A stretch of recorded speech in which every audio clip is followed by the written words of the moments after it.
All right, one last look here, traffic and weather for your ride in on this Wednesday morning from the Wetzel's Automotive Traffic Center. Couple different accidents to report. One at Sunset and I-20, one at Shop Road and Pineview Drive, one at Cedar Crest Drive and Highway 1, another one at Blythewood near I-77, then one at 12th Street near I-77 as well. Today, going to have some rain later in the afternoon, high of 84. Tomorrow, high of 74, and a little bit cooler on Friday, high of 71. It's traffic and weather from the Wetzel's Automotive Traffic Center here on The Game.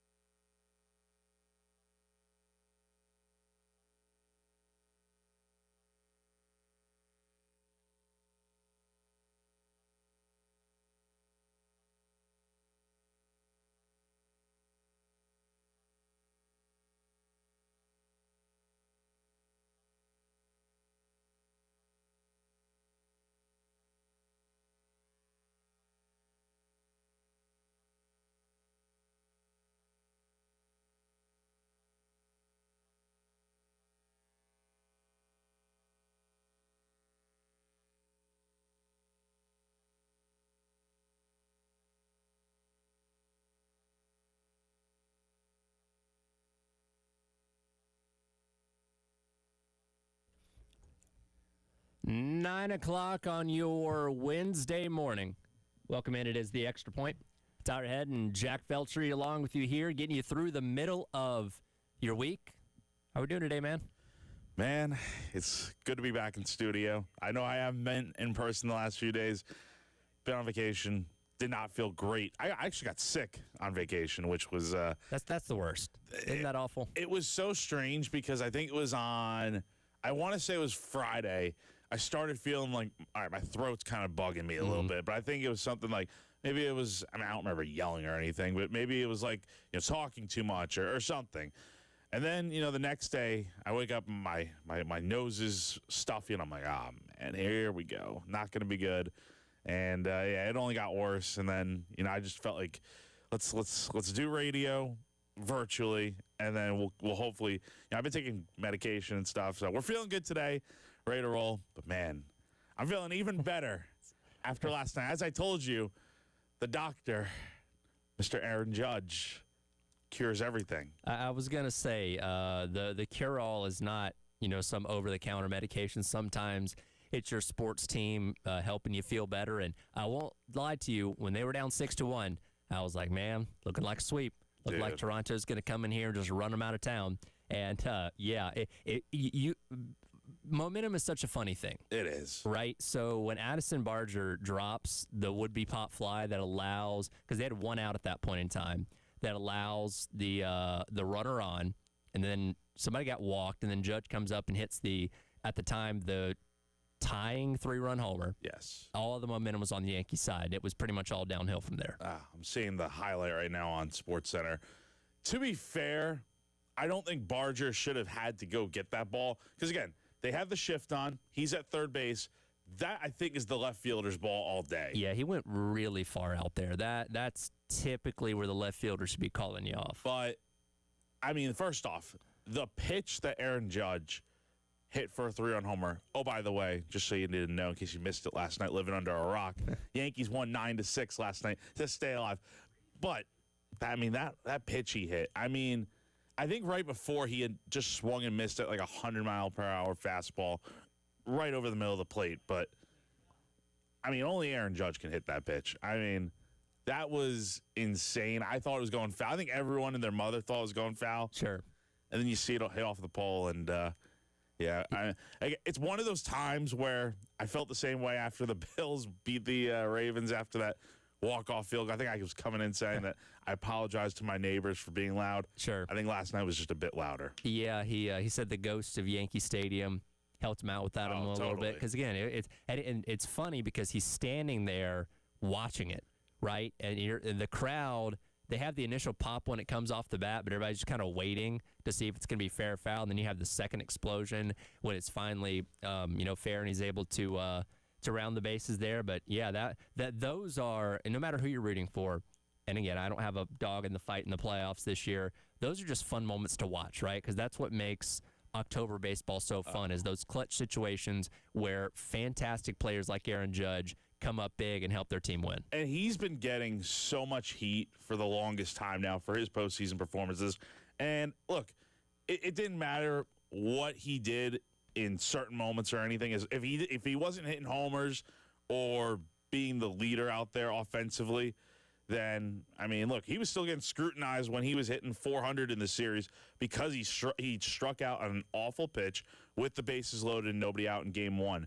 I mean, I was pissed about it too, but I'm like, he's having a great postseason otherwise. Sure. So far this postseason, it's ridiculous, Tyler. He's 11 for 22.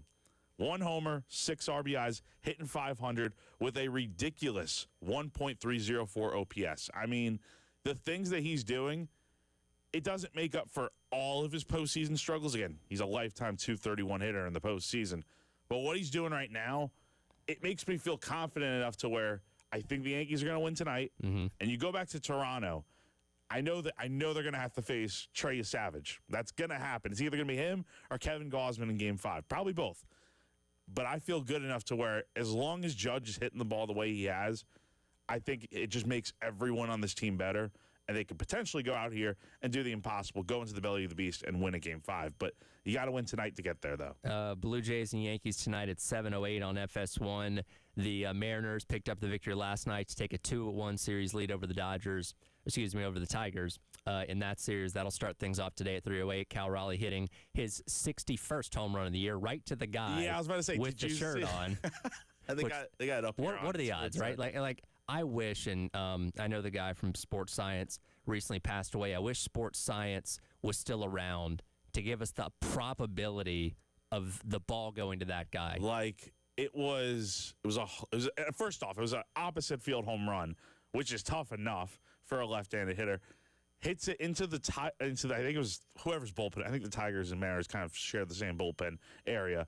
Goes into the bullpen, bounces right to the guy wearing a. What did it say? It had the 61 in the middle, but it said like dumper hit it here. Something dumper hit it here, something along those lines. And then he took that off, and he had a 62 shirt on. So he's prepared for however many home runs the Cal, and that was his first home run of the postseason, by the way. Yeah. However many home runs he was going to hit. So, like, again, I just wish we knew the odds of it going to that guy because that's insane. Real quick, we need to have this discussion real quick. I need your answer. All right. This really matters to me. This could impact our friendship, Tyler. Okay. Aaron Judge, Cal Raleigh, when it's all said and done. Yeah. And it's just based off of regular season stats, by the way. Yeah. Who wins the MVP? Now, the argument for Cal Raleigh is the fact that he's doing it as a catcher, which is not something you typically see. It's a position that's obviously very physically demanding, so hitting that many home runs is hard, right? I almost wonder if there is, and I know he plays for the Yankees, is there Judge fatigue? Where I think there's voter fatigue. Yeah, I would say so. Where they're going to want to go. And again, Cal Raleigh is such a unique story and unique situation. I feel like it's going to be him, personally. But would you vote for him? Oh, man. That's the bigger question. Now you're putting me in a box here. I personally, it's okay if you vote for Cal Raleigh, but again, doing it as a catcher is impressive, man. That is such a unique thing. All right, take out the home runs for a second. Yeah. I know he hit 60. Take out the home runs. Look at every other stat that matters. Aaron Judge is the batting champ, by the way. Hit 330. I mean, for comparison, he's having like remember Miguel Cabrera, the seasons that he would have in the early 2010s, winning the Triple Crown and winning back-to-back MVPs. That's the type of season Aaron Judge is having. I mean, it's very similar to the ones he was having when he got robbed as a rookie of the MVP, the past two he's won. I mean, he leads in basically every other stat besides home runs. And again, he was out for a few weeks. So, I mean, I feel like that probably hurt him a little bit in that. I mean, Cal Raleigh, give him credit. He hit 60 home runs, but sure.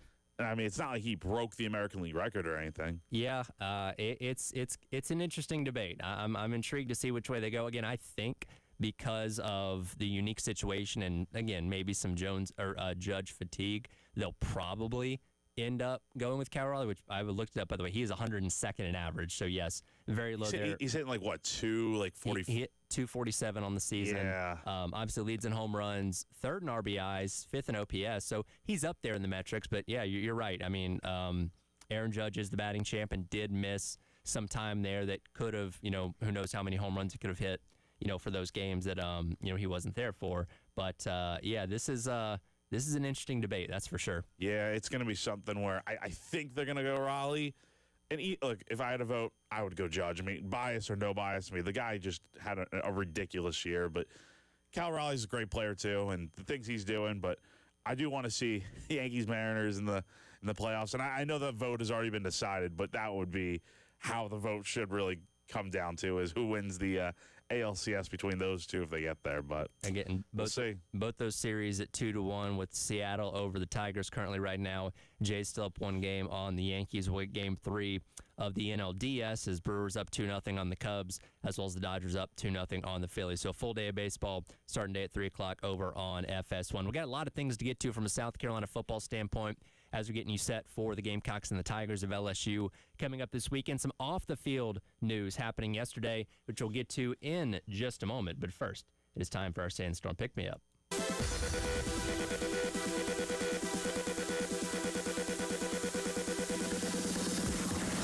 Time to get hyped. Here's your 9 a.m. Sandstorm. Sponsored by George Sink Injury Lawyers. Just call all nines. It is time for your 9 a.m. Sandstorm Pick-Me-Up, brought to you by South Carolina's largest injury law firm, George Sink Injury Lawyers. If you've been hurt in the car or at work, call George Sink now at 803 all nines. Yesterday afternoon, we got news that Michael Smith, no longer with the Gamecocks program. Of course, the second-year tight end had been dealing with an undisclosed injury for part of this year, hadn't really contributed a ton on the field, and from what we've now learned, he did have the conversation about wanting to redshirt with the team, and as we know last year with Bengali Kamara, South Carolina's not going to keep you around if you decide to redshirt yourself, and they have now let him go. Yeah, I was a little surprised to see this, but at the same time, you look at the numbers he's put up this year, he just hasn't gotten the ball a ton and hasn't been super involved in this offense, it feels like. He had, remember the Virginia Tech game, he only had 1 snap in that game. Yep. And it was the 1 catch he had overall. He's got 2 catches this season, and he made a little bit of an impact last year, had that 1 touchdown last season. He came out of the gate pretty strong. Yeah, we thought he was going to be a big-time contributor. Like when after Josh Simon left last year, I think we probably thought, okay, this is going to be the guy that steps into that top tight end role, even with Brady Hunt coming back, and you go out and get Jordan Dingle out of the transfer portal from Kentucky, but it just hasn't worked out. And I think you go back to a quote Shane said, I think about a month ago, when he was asked about Michael Smith and Jared Brown and those other guys, why they hadn't played as much. He says it quite often, practice matters. Yep. And, he felt like some other guys were doing things in practice that were allowing them to kind of leap ahead of Michael Smith, despite his talent. He's a 4-star recruit coming out of high school from Savannah. But at the end of the day, if you're not, who knows what happened in practice or whatever, or what was going on behind the scenes, but obviously something was up. And, the other guys were just doing more, it seemed like. So, he kind of fell behind on the depth chart a little bit, and now he's transferring. And, again, like you said, we did see this with Bengali last year, and I understand it. It's a fair but strict rule that Shane has, and, he wants you 100% committed to the program, and if there's any part of you that's not, then the door's out the other way. So, I get it. And we talked about this last year when Kamara, we call it self-shirting, decided to self-shirt himself. And, and look, there are other programs around the country. I think, was it Concepcion last year that self-shirted himself at NC State, but still got to hang around the program for the rest of the year? Or am I thinking of somebody else? I think it was at NC State. The only situation I can think of for Carolina, Robbie Ashford was, now, I don't even remember. Like, I know he was going to be good for the bowl game. Sure. But did he ever end up? I'm trying to think. So he had already announced he was going to transfer, but he was still there. And look, that was a different situation. Like, it was very obvious that Sellers was going to start again this year. So Robbie Ashford didn't have a pathway to play. And I think it was more of like hey, still want to help out the team, but I do plan to transfer. So that's different. Yeah. This is a guy that, again, in the midst of your season is saying, hey, I don't want to contribute anymore. And again, this is, for Beamer's standpoint, keep in control, right? Because if you start letting guys, redshirt and then still hang around, on their own terms and benefit from being a student athlete, you lose control of your program. Like, I don't blame Beamer at all for saying, hey, if you want to do this, fine, but you're not going to be around here anymore. Like, good luck to you. You know, wish the best for you and wherever you end up, but you're not a part of this program anymore. I don't blame him. I mean, it is what you have to do, and it's, you know, it's just part of the game at this point, honestly. This news came out after Coach Beamer's press conference yesterday. I'm sure he'll touch on it on Carolina Calls coming up tomorrow night, which you can listen to right here on the games to get you set for South Carolina and LSU coming up on Saturday. But we'll dive into what he did have to talk about yesterday, including the fan base of LSU and what kind of challenge that's going to provide for Saturday night out there in Baton Rouge. That's coming up next. It is The Extra Point. Tyler Head and Jack Belcher along with you on your Wednesday here on The Game.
All right, welcome back in. It is the Extra Point. Tyler Ed and Jack Beltry with you here on your Wednesday on the game. Looking ahead to Saturday night in Baton Rouge, 7:45 kick, which you can listen to right here on the game between Carolina and the number 11 LSU Tigers. And as we've been talking about for the past couple of weeks, when we knew for sure this was going to be some form of a night game, the environment at LSU is obviously the most intimidating in all of college football. And Coach Beamer did not shy away from talking about what they're going to be facing coming up on Saturday night when asked about it yesterday at his weekly presser. Yeah, starts in practice. We're, doing some crowd noise things in practice, which we always do when we go on the road, and did it when we went to Missouri and did it today, and we'll do it tomorrow and Thursday in practice, just trying to, simulate crowd noise. But, you can't simulate 100,000+ probably heavily intoxicated Louisianans down there, and which is going to be awesome. I mean, that's what you want to coach in those environments. But I would say the same thing that Coach Kelly said about coming into Williams-Brice Stadium last year, which is a loud environment. Like, you can control the crowd with how you play, and that's what we need to focus on, is playing winning football, offensively, defensively, and special teams, and being able to minimize the impact of that crowd. But this isn't going into some 40,000 seat stadium. This is one of the great venues in all of college football, so we know it's going to be loud, and got to prepare that way during practice, and then play well on Saturday night. I don't think you needed to throw that probably in there, especially with this being the latest kick possible. There's going to be plenty of inebriated Tiger fans. Yeah, it's going to be kind of crazy. And I think LSU fans on Twitter have taken offense to what Shane had to say. Why would they take offense to it? I thought that was an endearing way to describe it. It was. But, some people are, some people can't take, what he said. They take it too literally, I guess. But anyway, it's going to be crazy on Saturday night. I have no doubt about it. Now, I'm sure it'll be loud as can be, probably the loudest environment. But again, South Carolina is pretty loud just in general at Williams-Brice Stadium. So, we've heard South Carolina, the team, kind of talk about how there have been communication issues early on this season, whether it's because of the crowd noise or just not hearing the call or whatever. But that stuff's got to get figured out for sure this weekend, because we knew what was coming. Mm-hmm. Like, if you could not hear the calls against SC State, then you knew what was coming up here this month. So, got to get that figured out as much as you can, and just limit the pre-snap penalties and all that stuff, because they did a good job of it 2 weeks ago, but it's got to be more driven home now this weekend, especially with what comes ahead. And again, this is without a doubt the largely accepted toughest environment in all of college football. Even when LSU is not great, that crowd is always tough to deal with. And, Carolina's had the opportunity to bounce around the league to just about not every single venue, but a good amount of them so far in Beamer's tenure. And I'm trying to think, what would we qualify as probably the toughest environment that he's had to coach in so far? I think about like Tennessee in 23. That was a tough one. Because the year before, you'd obviously pulled the big upset. And, at that point, was that the first game of Carolina's 4-game losing streak in that month of October? Yes, because, I'll put a technicality in there. I believe that was a September 30th game. It was. Yep, I just looked it up. Yes. The O for October started there, essentially. It did. Oh, man, that month of October. Yeah, and again, Neyland Stadium, 100,000 people, much like Tiger Stadium is. That, to me, stands out. Or do you have a different answer on something you think might have been tougher? I was there in 23 when they went to Neyland, and that was, I remember being on the field with like a few minutes left in the fourth quarter, and the game was already in hand, but it's like that place was rocking. Anytime you go to Kyle Field is always loud. Yeah. Carolina has played, I'm trying to think. They were there in 21. Was that a night game? 2023 was a so you get them at home on even years, and you go there on odd years. I remember it now. This was Jason Brown had started. I actually was there at that game. It was a night game. 23 was an early game. Or 23 was a noon Yeah, kick. 23. Yeah. Trying to get my years right. But anyway, I would say Knoxville's probably the loudest, and then you get Kyle Field right behind it, I would say. And anytime you go to Memorial and play Clemson, that's always, going to be raucous because the rivalry. Past couple times, it's obviously been a noon game, so I think that takes a little bit of the sting out of it. But, Kyle Field, Neyland Stadium, probably the two closest comparisons in terms of what Beamer, as a head coach, has actually gone in and coached against to this point. And the big thing to note there, he has not won in Knoxville. He has not won at Kyle Field. So what does that mean for this weekend? Absolutely nothing, because what you did in past years does not apply to this game coming up right now. But it's going to be tough. It's going to be tough. And the other interesting thing that he had to say yesterday is that, the obvious question that was going to come up at some point about last year, and he was getting some questions about the officiating crews and stuff, and if he has any thoughts on that stuff, which if he's ever complained to the league about officiating assignments, I think he kind of skirted around that a little bit and did a good job of answering it.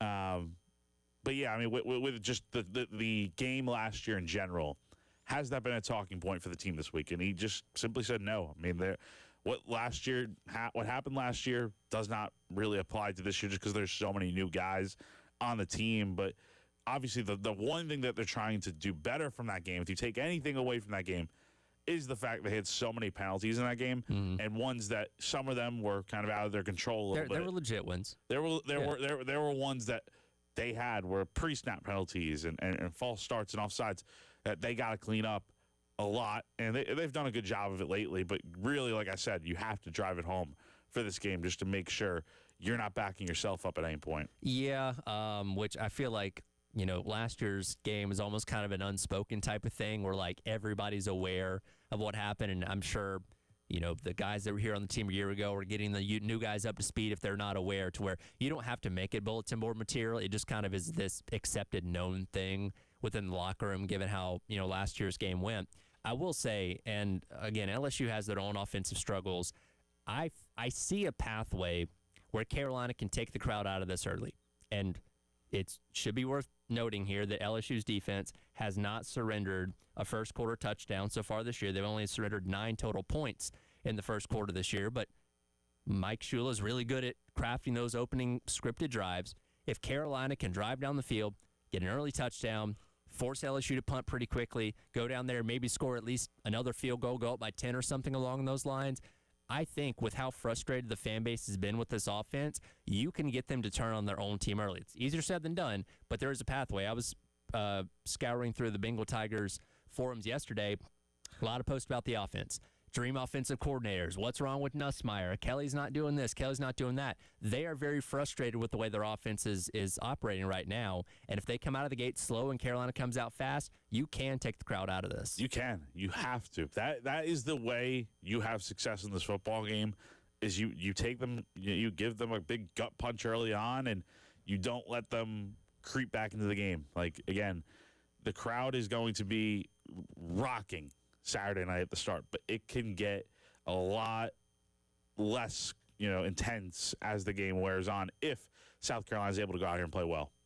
Yeah, so obviously that's going to be tough. We'll continue to talk about what Beamer had to say yesterday, as well as continue to preview LSU as the show and the week continues on. But coming up next, LSU fans obviously not pleased with where their team's at right now, but at least they're ranked inside the top 11. Same can be said for 3 fan bases who had their team ranked in the preseason top 5 that now find themselves unranked. But who has it worse?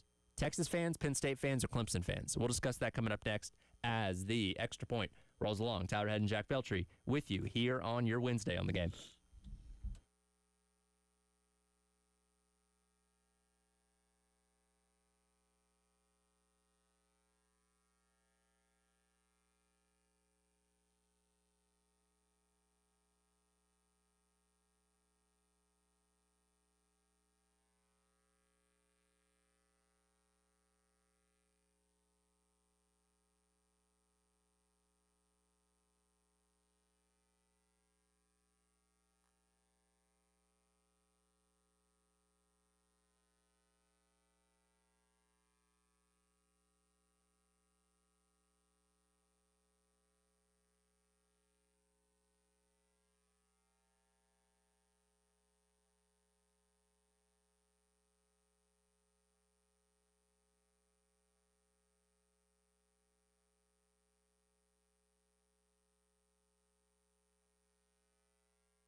Welcome back in Extra Point. Tyler Head, Jack Beltry with you here on your Wednesday on the game.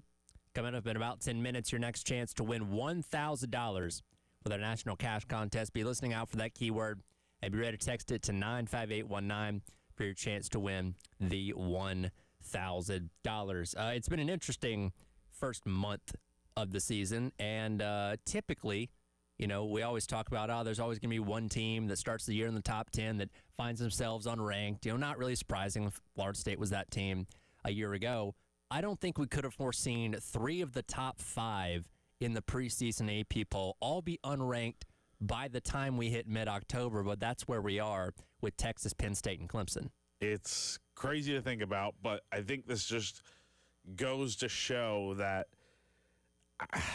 again, I've said it many times. I'm not for the polls and the rankings from like week 1 to, you know, early on in the season. I think we should kind of wait until things play out after like 5-6 games, and then you come out with the first AP poll. Because what do we really know about these teams early on in the season? Nothing. Like, we're basing what we think they are off of what they did last year, but which is less relevant than ever considering how much movement happens. Exactly. Things change so much now to where your whole roster is pretty much different more times than not.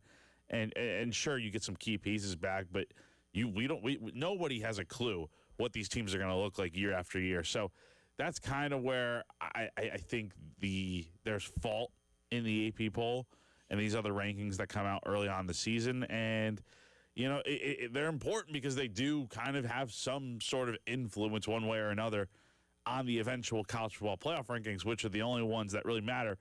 And if we didn't have the AP poll and these other rankings out there, and it was just the CFP rankings that come out here in a few weeks, whenever that does come out, I think it would probably just be better, just because those are the definitive rankings.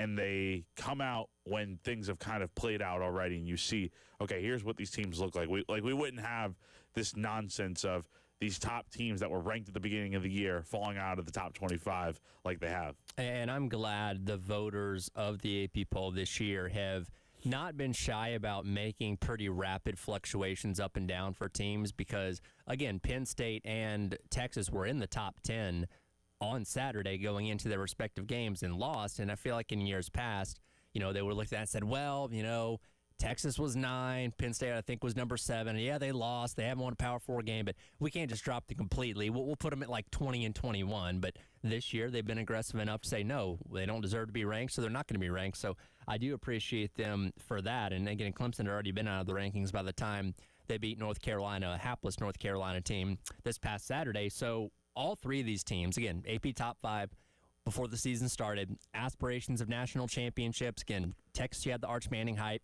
Penn State had a lot of guys coming back, and, you know, considering all the other teams that were replacing quarterbacks, this seemed like the year that they could maybe strike while the iron was hot and capitalize on what they did a year ago. And Clemson, of course, had the most returning production out of anybody in the entire country, and this was the year that Dabo was going to prove to everybody that doing it the old-fashioned way still works. And all those teams have failed to a pretty high degree so far a month into the season. But from a fan standpoint, which fan base do we think is the most miserable right now after a month into the season out of these 3? You really could go with any of them. That's the crazy part. I would say Penn State, and I'll tell you why. Because they've had, you know, I was watching a video yesterday. Basically, I think it was, I don't remember who the YouTuber was, but it was basically the premise of the video was the UCLA loss the worst loss in college football history for a team? And it takes you through all the bad losses that Penn State's had, where they were able to beat up on bad teams and mediocre teams. Now, in Penn State history or all of college football?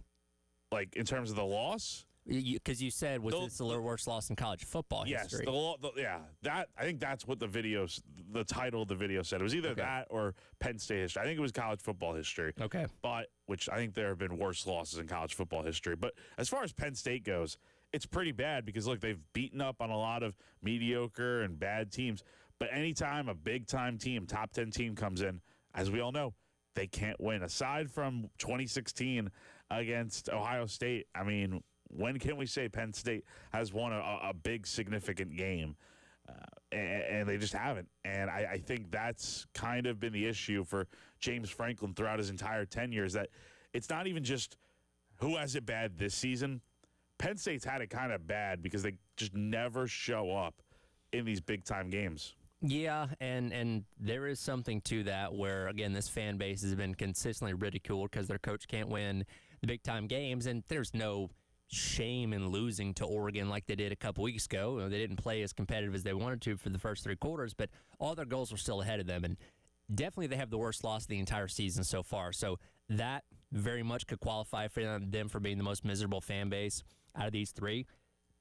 Obviously, we're kind of splitting hairs here because all 3 of these have, national championship aspirations. I think you could make a strong argument for Texas as well because of what Arch was supposed to be, right? And look, this isn't Arch Manning's fault that he was hyped up as much as he is because it was his last name. He's playing at Texas, and he's a 5-star quarterback. All those intangibles make you somebody that's going to be hyped like we've never seen before. And he even said at SEC Media Days, like, hey, I don't know where this Heisman talk and first-round talk's coming from because I haven't proven myself. So he's not doing this himself, but it comes with the territory of being who you are and where you're playing at.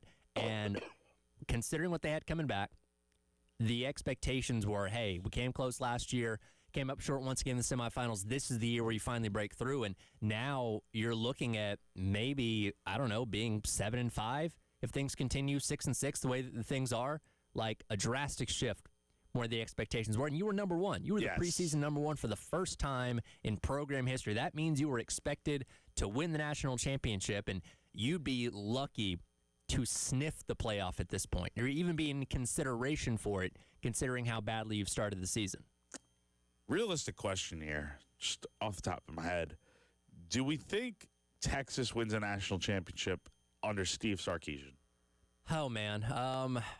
I know it's a loaded question, but... Yeah, and look, he's gotten them close to being in that game 2 years in a row. That's, not a fluke. I think Sark is a good coach. I think in the past couple of days we have all become aware of his record against top 10 teams, but he's got resources, he's got talent there. I think eventually he will. It's not going to happen this year. I think he's got a very good shot at it at some point in the future.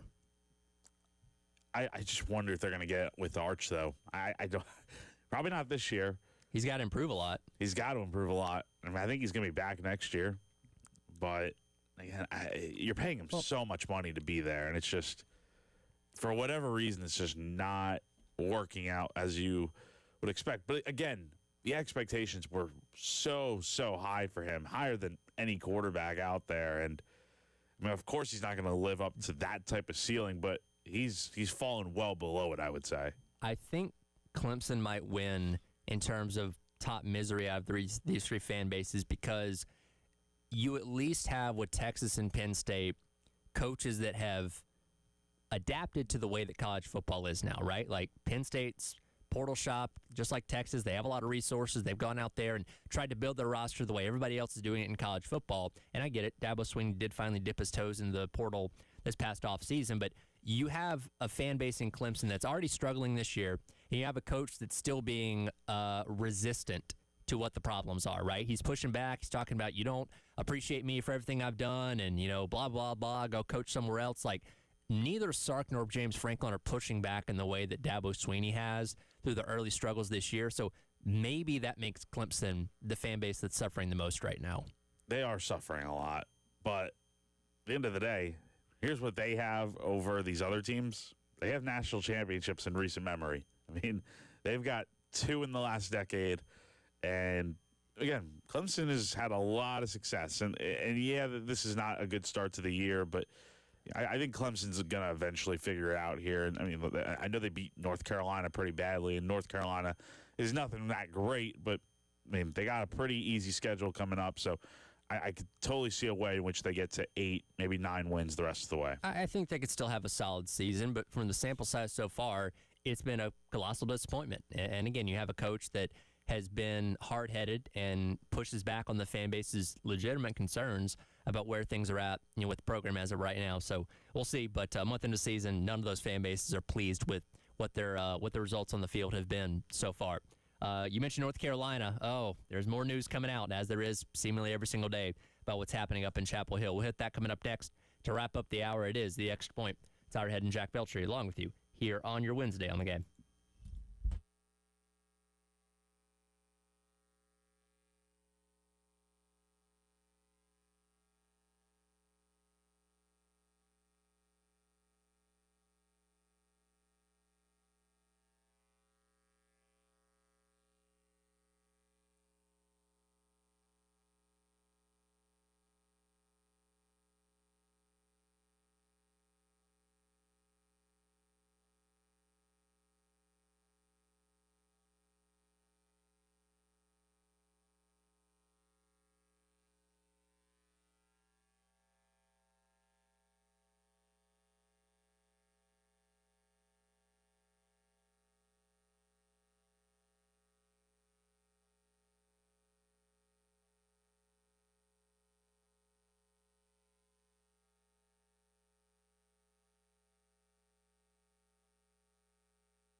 Welcome back in, Extra Point. Tyler Head and Jack Belcher wrapping up the hour here on your Wednesday on the Game.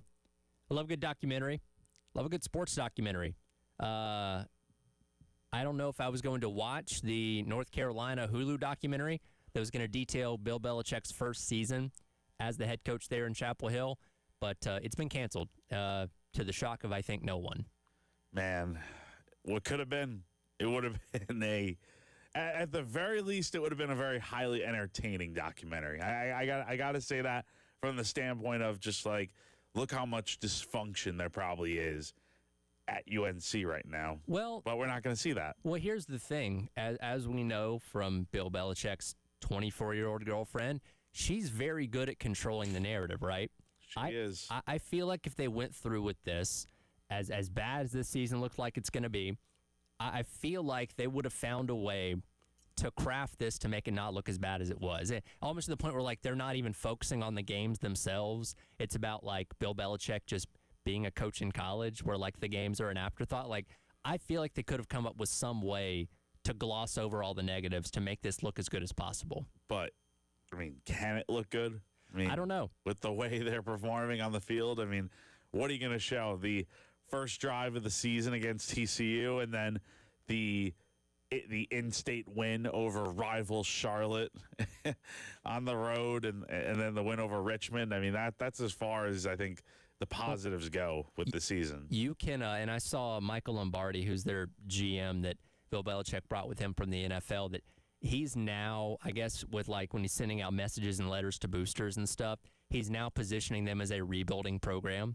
Oh. So I guess that's their now excuse. Like, yeah, we suck right now, but it's because we're rebuilding. Just give us time, give us more of your money. We'll be where we need to be. Don't worry. So I feel like they could have put the spin on that. Like, oh, yeah, we're struggling right now, but just you wait. Next year, next couple of years, we're gonna have the ship turned around. Okay, we'll see. Mm-hmm. Yeah, and how long will Bill be there for?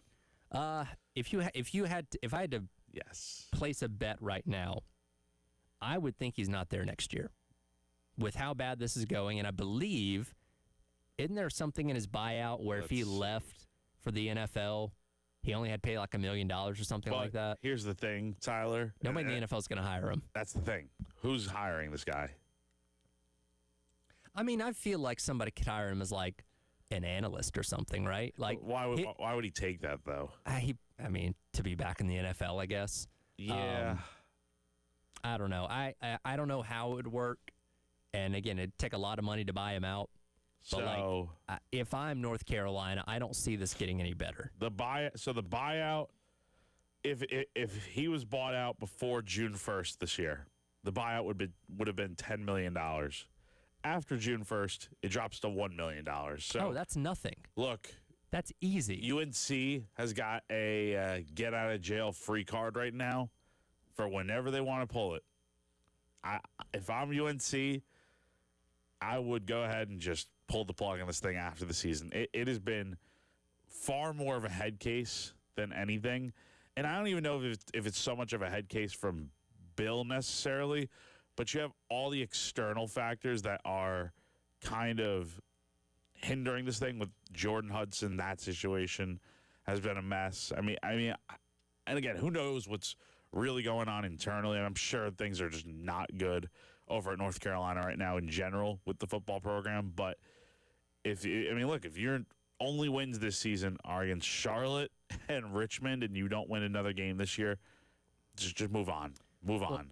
Well, and yesterday you had this thing coming out about an assistant coach that's being suspended for selling complimentary football tickets and having to send out this message to the players to not do that because apparently some of them are doing that. Like, and look, if that was just the only thing that was happening, then okay, whatever, not a big deal. But when you add this into everything else that's going wrong with North Carolina, it's just this like culture of disaster. It's like the sinking ship, right? You're just watching it go down, and every day it's something worse and worse and worse. And meanwhile, they're getting their teeth kicked in by 20-plus points every time they play against a competent opponent. Like, again, I didn't know what Bill Belichick was going to be. I didn't foresee it being this terrible, though. No. I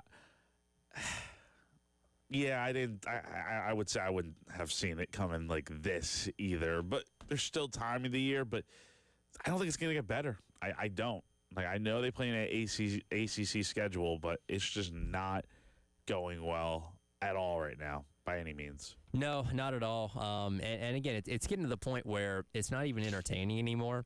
Like, if you're rooting against Bill Belichick, watching them get mauled by TCU and UCF and stuff like that, for the first couple of weeks was probably enjoyable. But now it's just like, it's sad, right? You don't even get enjoyment out of it because you just know it's continuing. It's going to continue to be this awful football product that you probably don't even want to bother to watch unless your team's playing them.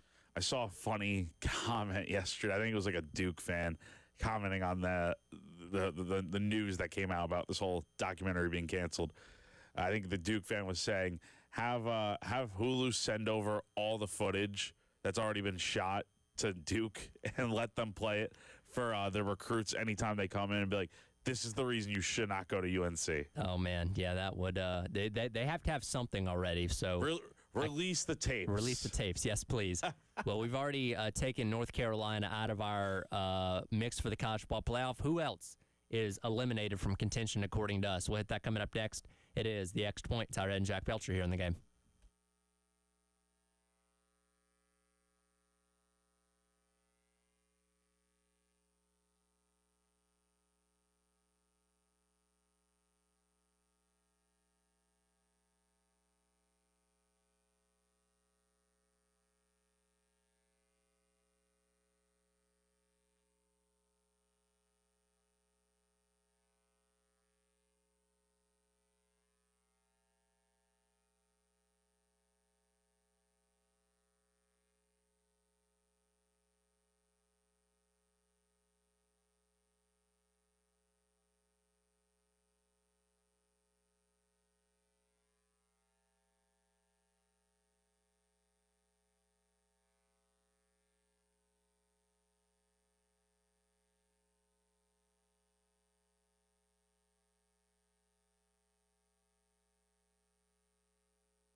Welcome back in. Hour number 2. It is the Extra Point. Tyler Ed and Jack Belcher with you here on your Wednesday on the game. We'll get into our college football playoff eliminator coming up in just a moment. But Coach Beamer did speak to the media yesterday, first time in 2 weeks since Carolina was on a bye last week. And I thought one of the first things he was asked about was interesting when it came to balanced offense. And, you know, he talked about what he thinks a balanced offense is and was asked if he thought the offense at this point was balanced to where it needed to be. And here's what Coach Beamer said. No. I mean, it is what it is. We're not running the ball consistently enough right now, and we haven't been as effective running the ball as we need to be. We've done what we needed to do to win 3 games, and but we've got to be able to run it more consistently than what we have, and we've got to be able to throw it even more consistently than what we have. But I would say with a lot of areas defensively that we got to be better, a lot of areas on special teams that we have to be better. But, you know, certainly we've got to be more consistent offensively, staying on the field, sustaining drives, and that's running and throwing. And you're to this point in the season, as we talked about, you know, last week, where the stats kind of become who you are, and you're obviously going to keep trying. And God knows Shula's going to keep trying those inside, you know, those up the middle runs. Like, that's not going to go anywhere when it comes to the offensive playbook. But we're not sitting here expecting it to magically just materialize. Like, oh, man, Carolina's going to go out there and run for 230 against LSU on Saturday. I don't see that happening. And quite frankly, you're going up against the best rush defenses in the SEC for the most part, you know, to close out your conference slate here over the course of the next 5 weeks. So you kind of are what you are. You're just going to have to kind of work around those inefficiencies and hope that 16, as he was able to do, you know, pretty well against Missouri, that kept you in the game at least, mask some of those inefficiencies and make your offense as competitive as it can possibly be. That's what you hope. You hope you can continue to take strides in the right direction and kind of, I mean, like you said, Tyler, I think you are what you are, but hopefully this team can kind of, especially on offense, can kind of just continue to take steps in the right direction. And I'll be very interested to see on Saturday what this run game looks like. I think that's probably one of the bigger, not necessarily an offensive versus defensive matchup in this game, but the matchup of, okay, who of the 2 bad rushing teams here is going to run the football better in this game? And I think that's ultimately who wins this game. I mean, I think if South Carolina can run the ball like they did 2 weekends ago, hopefully a little bit better. Hopefully you get Lenoris going even more. Hopefully someone of Matt Fuller, Rasul Faison, Oscar Attaway has a better night.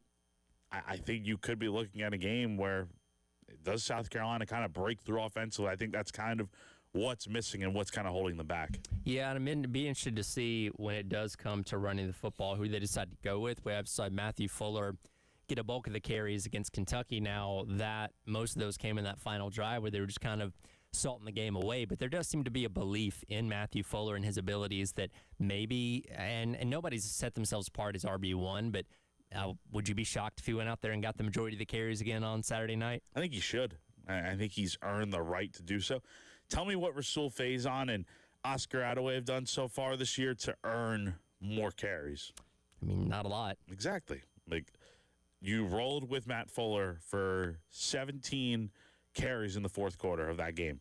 He may not be the most explosive running back, but he's a big physical kid who's going to go out there and run for tough yards. And maybe that's what South Carolina needs. Maybe that's what gets them going in the run game a little bit. And I think Matt definitely deserves, at the very least, if he's not starting, he deserves to get like 10-plus carries on Saturday. And, again, that's a very good rush defense. You're taking on an LSU that's going to make it harder than anybody has on you to be able to run the football so far this year. So that's obviously going to be a big key on Saturday night is which offense can navigate their own inefficiencies to try and pull out the victory there in Baton Rouge. We now bring ourselves to the college football playoff eliminator, where week by week we go through the Power Four conferences and determine who is done, who has zero chance of making it into the college football playoff based on what we have seen in the prior weeks.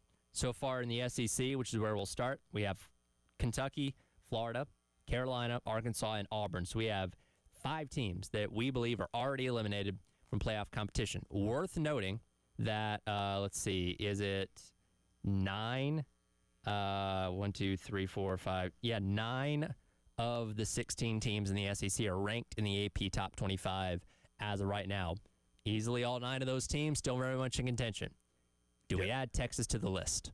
Are we ready yet? Not officially yet.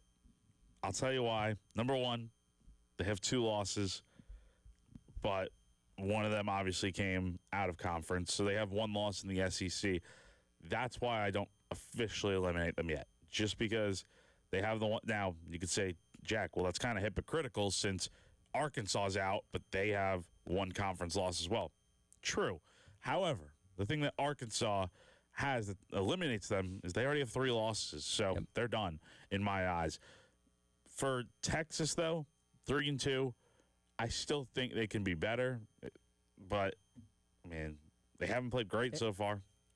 Technically speaking, they still can run the table and theoretically win the conference. Because here's the thing. I don't think Florida's going to be good enough to be in the mix for the SEC championship game. We've already eliminated them from the college football playoff here.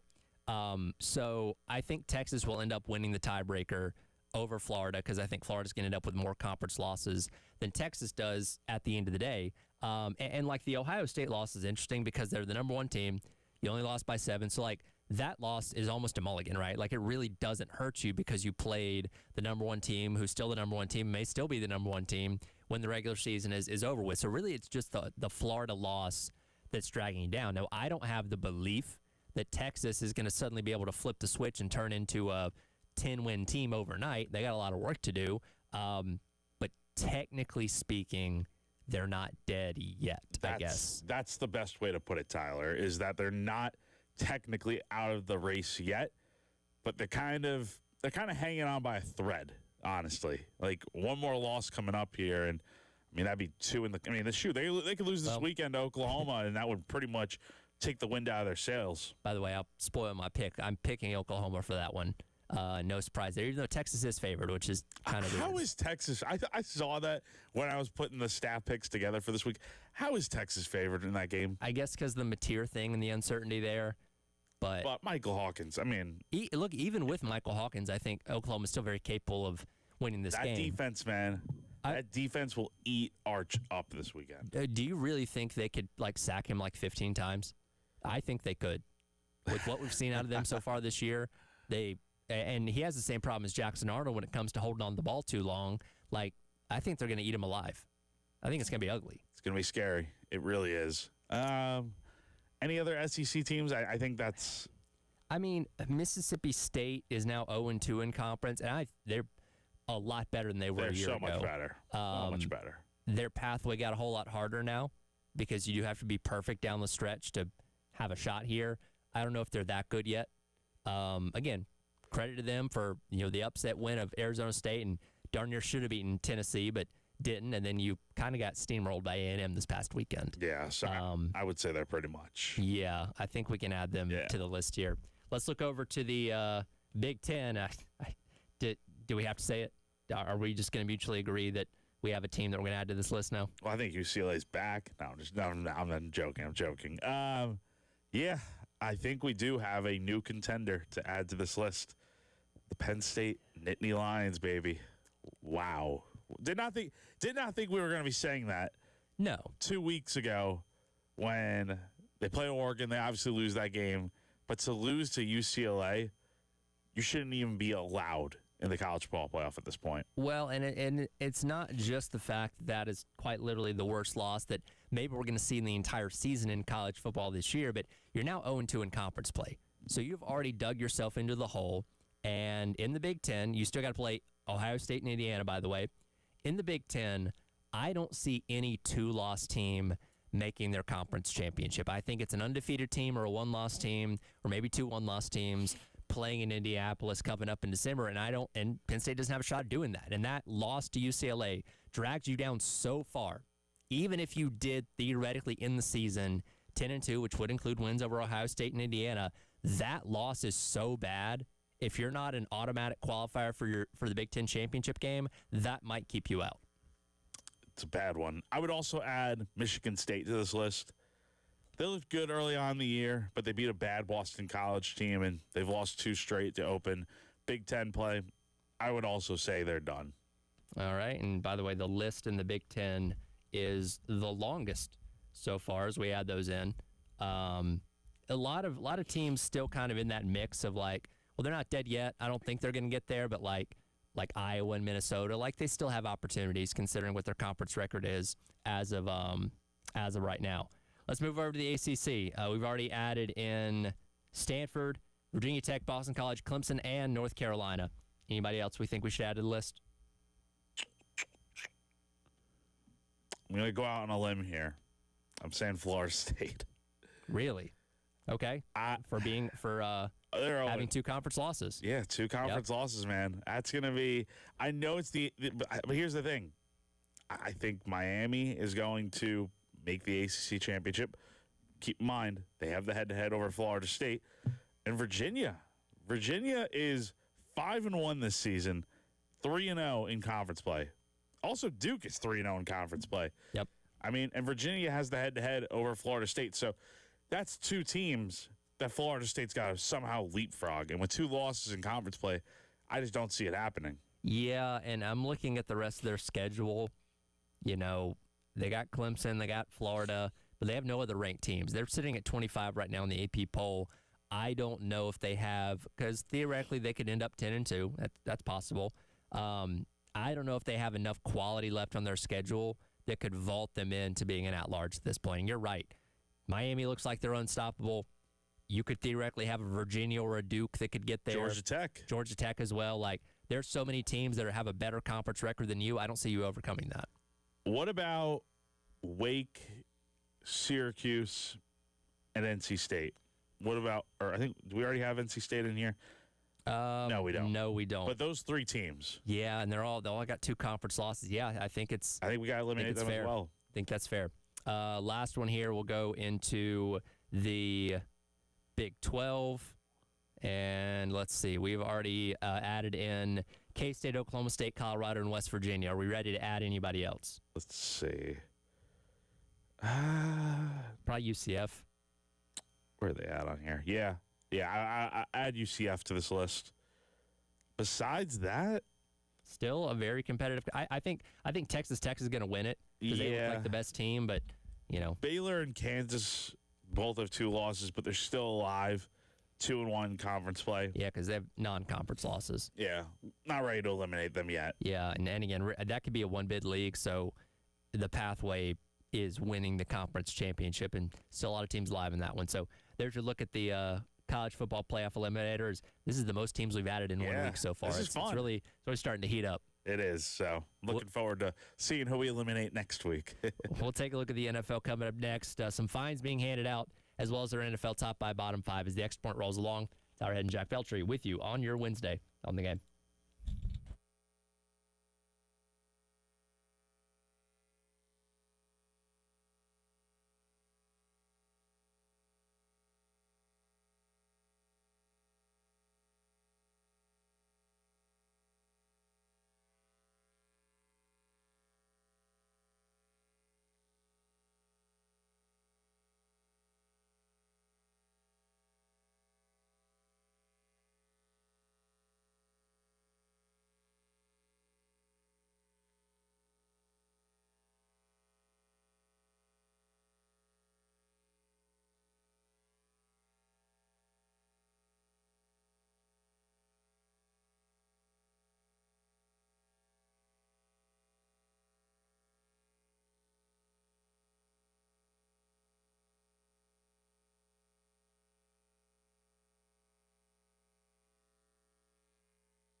I didn't see the video, David, but yeah, I actually I woke up this morning and didn't feel great about it, honestly.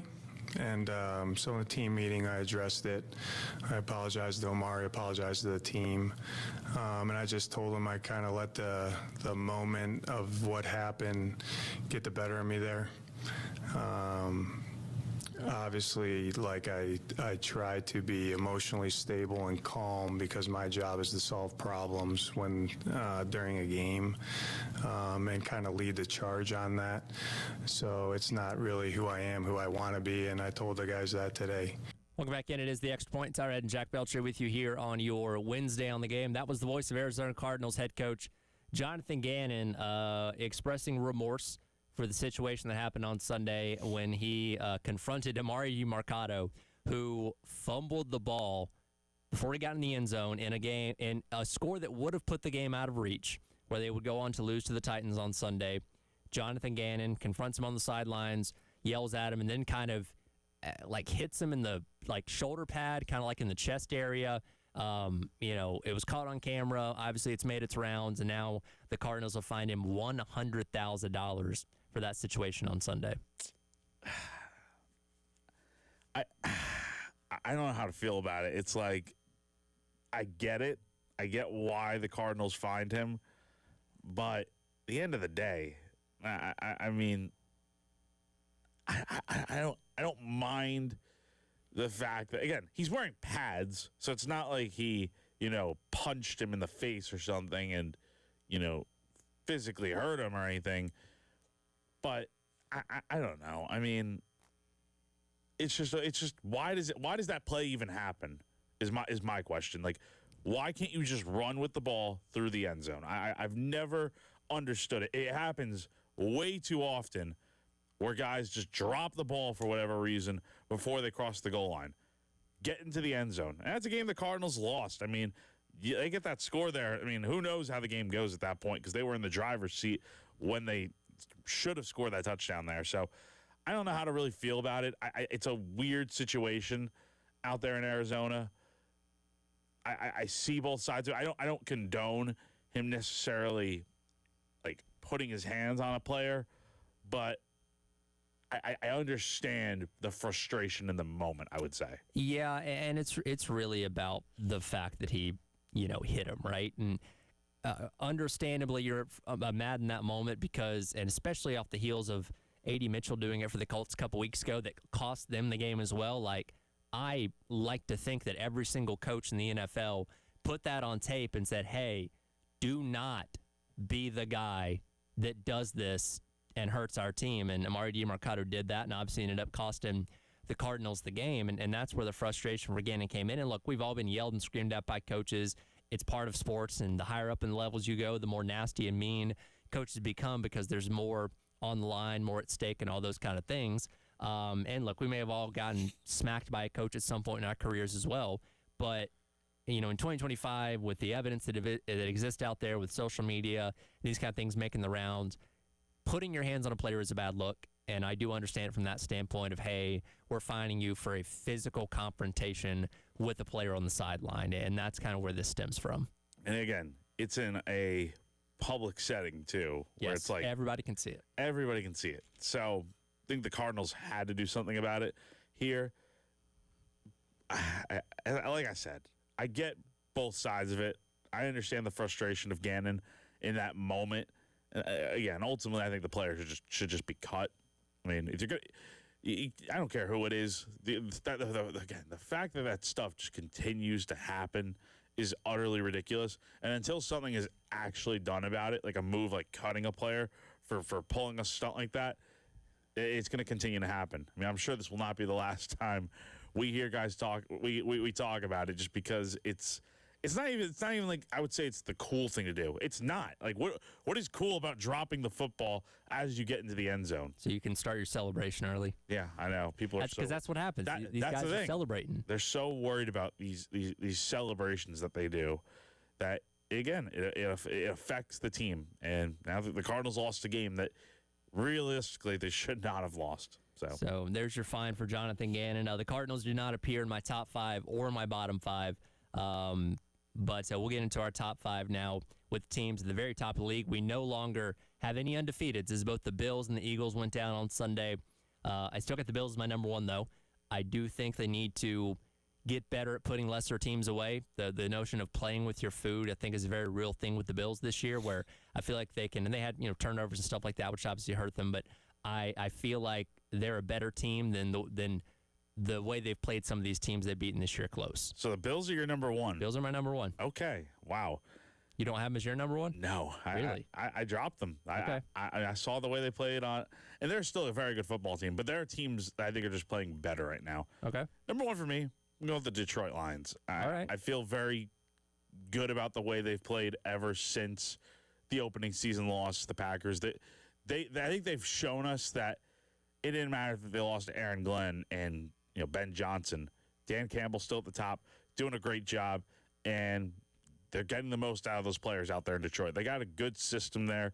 Jared Goff's a solid quarterback for what they're trying to accomplish, and they're a very good team, in my opinion. My number 2, the other team that was last to be beaten was the Eagles, dropping the game after blowing the lead to Denver on Sunday. Look, the offense is still not efficient enough. They struggled to run the ball in the second half, and you got Saquon freaking Barkley back there. That shouldn't be an issue, and you're finally facing the repercussions of having that limited offense, but that defense and special teams is nasty, and that's going to keep you in every single game, no matter if your offense has 400 yards or 200 yards. So they'll continue to win. They do need to pick things up on offense, though. Yeah, I'm going with the Eagles at number 2 as well. They're a very good team, obviously. One loss does not change everything for them, but again, it's a game that they probably should have won, but blew a lead, and like you said, play with your food. You're not going to win.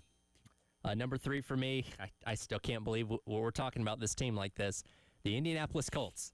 They have the best point differential in the league, and yes, they're mainly beating a lot of bad teams, but they're handling them the exact way you're supposed to handle bad teams, and their latest butt kicking was, 40-6 over the Raiders on Sunday? Yeah, I mean, just an absolute massacre. And honestly, I just actually flipped around my top 5 just for a second there. I did have the Colts initially at number 2 before I flipped it back to the Eagles, thinking like, okay, the Eagles only lost just one game recently here. But look at who the Colts have beaten. The Dolphins, not a good team. The Broncos, obviously they're pretty good. The Titans, not very good. Lost to the Rams, good team, and they beat the Raiders. Well, if A.D. Mitchell hadn't fumbled for the end zone, they could have beaten the Rams. Exactly.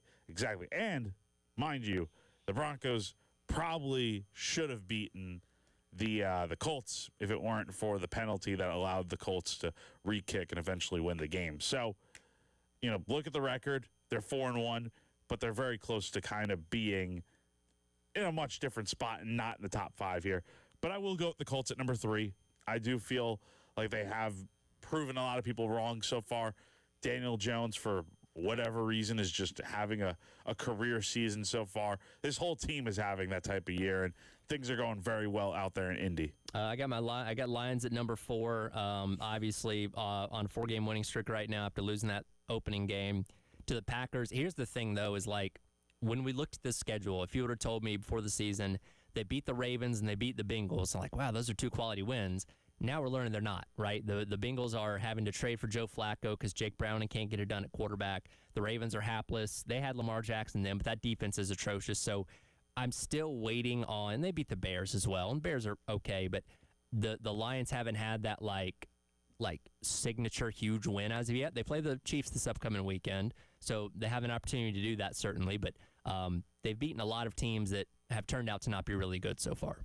Number 4 for me, going with the Buffalo Bills. Been pretty good this year, but this game against New England, I think they really should have won this one, honestly. And New England's a good team. Let's give them a lot of credit. Drake May made some tough throws in this game, but I feel like the Bills kind of just let this one get away from them and did too many things that hurt themselves in the end. So the Bills are still a very good team. I think still probably the best team in the AFC right now, in my opinion. But right now, they're number 4 on my list. My number 5, purely off of exceeding expectations, Jacksonville Jaguars. Yes. Look, we all clowned Liam Cohen for mispronouncing Duval his introductory press conference, we thought, I don't know if this guy's going to come in there and make any kind of impact. What's Trevor Lawrence going to be? And, sometimes the ball bounces your way. And when your quarterback can fall down twice and still score the game-winning touchdown, you're having a good season. And that's what the Jaguars are having right now. They're my number 5 as well. A fun team to watch. 4-1 so far in the year. Who would have thought 2 teams in our top 5s from the AFC South that are going to be locked in, battling each other for the stretch run of the season to see who wins that division and goes to the playoffs. And it's not just that the Jaguars are winning. They're beating good teams. I mean, yes, they beat the 49ers. They went on the road and beat the 49ers, actually. They beat the Chiefs. I mean, we know what those teams are. So, very good season so far for the Jags. Off to a really good start. Well, our NFL bottom 5 coming up next, as well as another fine handed out this time to an NFL owner. That's all coming up next. It is the Extra Point. It's Ed and Jack Beltry with you on your Wednesday here on The Game.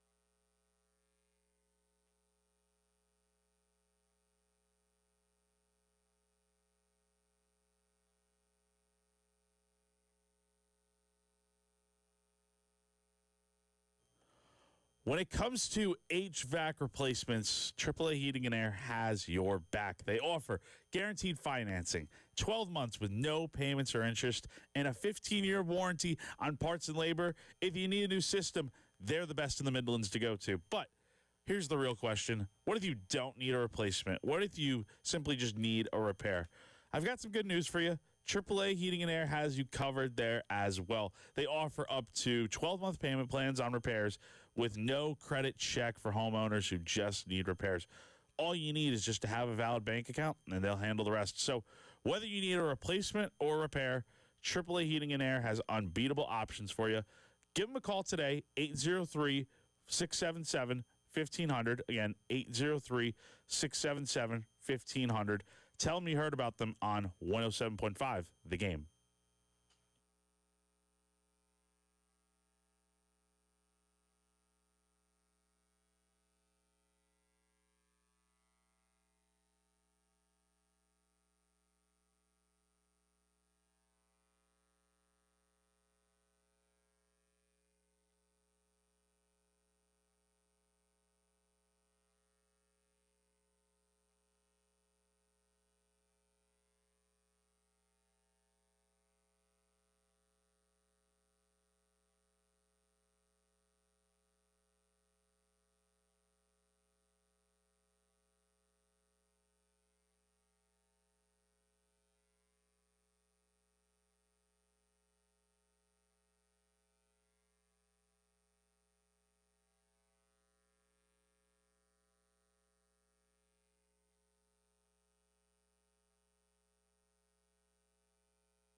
Welcome back in. It is the Extra Point. Tyra Head and Jack Belcher with you here on your Wednesday on the game.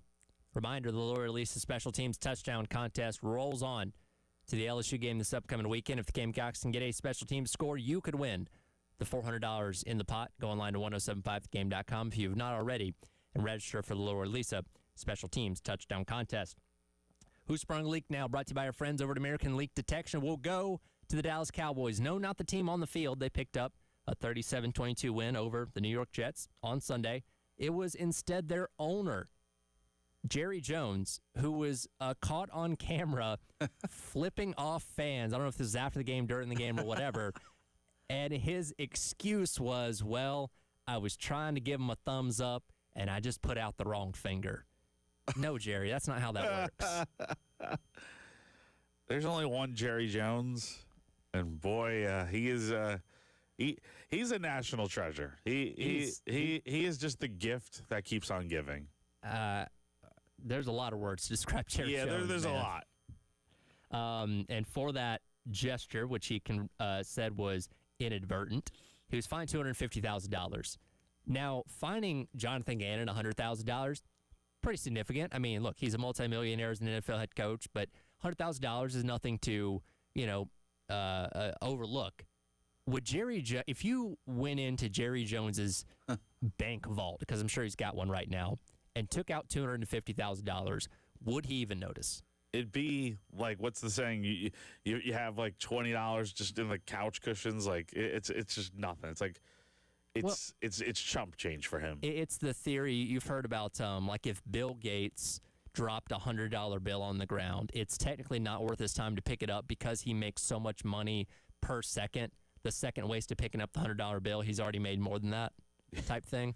Just so funny though that even happened. But just like again, like I don't know if Jerry's just it's the age or whatever, but like does he really expect us to believe that he just accidentally flipped these people off when he was trying to give them a thumbs up? Like, what are we doing here? Again, it's just I don't know. It's just Jerry Jones, man.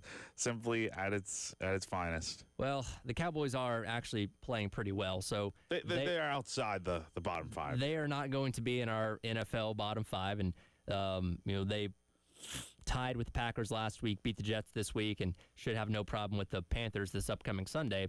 So again, avoiding our bottom five, but there are several teams, including one that I did not think was going to be making an appearance in the bottom five this year, that leads things off for me at number 28. It's got to be the Baltimore Ravens. Injuries galore, including to Lamar Jackson. Defense has been terrible. Derrick Henry's fumbling the football. They legitimately looked like the worst team in the league on Sunday when they got run out of their own building by the Houston Texans. They are in my bottom five too, but I hate to say it, they're lower for me. Number 28. I don't know how I feel about this one. Tennessee Titans at 28. They give them credit. They beat the Cardinals on Sunday. However, as we mentioned before with the whole dropping the ball before hitting the end zone thing, I think that changed the game, and there were a lot of just fluky plays in this game that kind of helped the Titans in this one. So they won, but they're still a bottom five team for me. My number 29, New York Giants. The NFL, sometimes you're the windshield, sometimes you're the bug, and last week, Jackson Dart makes his first career start. They obviously pick up the win over the Los Angeles Chargers on top of the world, feeling great. Then you go down to New Orleans and take on the Saints, and, well, it's a reverse. And the fumble that Jackson Dart had without being touched by anybody might be one of the most egregious fumbles you'll see all year. They handed the New Orleans Saints their first victory of the season. Congratulations, Spencer Rattler. By the way, Kellen Moore, first win as a head coach. But, again, the Giants are still not a great team. As happy as they were a week ago, it's the opposite effect this week, and that's the life in the NFL. Number 29 for me, the Las Vegas Raiders. Ooh, okay. Very, very bad team. I mean, got absolutely spanked 40-6 over the weekend. Can I just say, Geno Smith has been a horrible quarterback. I mean, I think he's probably been the worst quarterback in the NFL this year. So far this year, completes 65% of his passes for a little under 1,200 yards, averaging about 235 a game, 6 touchdowns, 9 interceptions, 16 sacks. I mean, we've seen this before, kind of in Seattle, where he would just kind of throw the ball over the yard and and he was pretty good. You know, he was pretty good in Seattle for the most part. Made some mistakes, but I don't think they were as noticeable as they have been this year. I mean, the guy has just not looked very good this year, and it's kind of just brought the entire team down in general, I would say. Well, we had thought he'd kind of rehabbed himself, right? Like a couple of good years in Seattle, starting most of those years, and we thought he'd done a good job of kind of making himself a solid quarterback in the NFL once again. And when you paired him with a great coach like Pete Carroll, yeah, I didn't expect the Raiders to come out and, you know, suddenly turn themselves into a playoff team overnight, but nobody saw it being this bad, right? No. I mean, it's been far worse than I think anyone could have expected, and you know, it's just really a shame because he was doing some good things, I think, with, you know, but I think we should have probably seen this coming considering last year he had 15 interceptions. I mean, I think it was kind of just there for the taking, I think. My number 30 team, you mentioned them a moment ago, the Tennessee Titans, I have written here, benefited from other stupidity as the main reason why they won that game. I credited them for you know, not going 0-17 on the year. Still, it's a long process, long rebuild, and enjoy this win because I don't know how many more you're going to get this year. Number 30 for me, cracking the bottom 5 for the first time and probably not the last time all year, the Baltimore Ravens. Man, can we just call it what it is? I know they got injuries and stuff, but let's call a spade a spade. They're a bad football team, not very good. Maybe things would be different if they had won that game in Buffalo and they hadn't blown that lead, but they've gotten thrown around like a rag doll the last few weeks, and we'll see what kind of difference it makes when Lamar gets healthy. But for right now, he's not, and the Ravens are in my bottom 5. Changes have to happen in Baltimore sooner rather than later. Number 31 for me, the Miami Dolphins. Look, they've been a perennial bottom 5 team for us all season long. You blow a 17-point lead to a team that has been pretty consistent in our bottom 5, by the way, in the Carolina Panthers. You let Rico Dowdle dominate you on the ground to the tune of over 200 yards. Did you see the video of Mike McDaniel walking back to the locker room just looking like a zombie? I mean, when hasn't he looked like a zombie this season? That's true. He looks like a dead man walking at this point, kind of on borrowed time, and it's just been a colossal failure out there in Miami. Who's your 31? You know, honestly, I probably should have thought a little bit more about this list because I'm like, all right, well, I honestly forgot to put the Dolphins in here if I'm being truthful, but they're going to be my number 31 as well. Okay.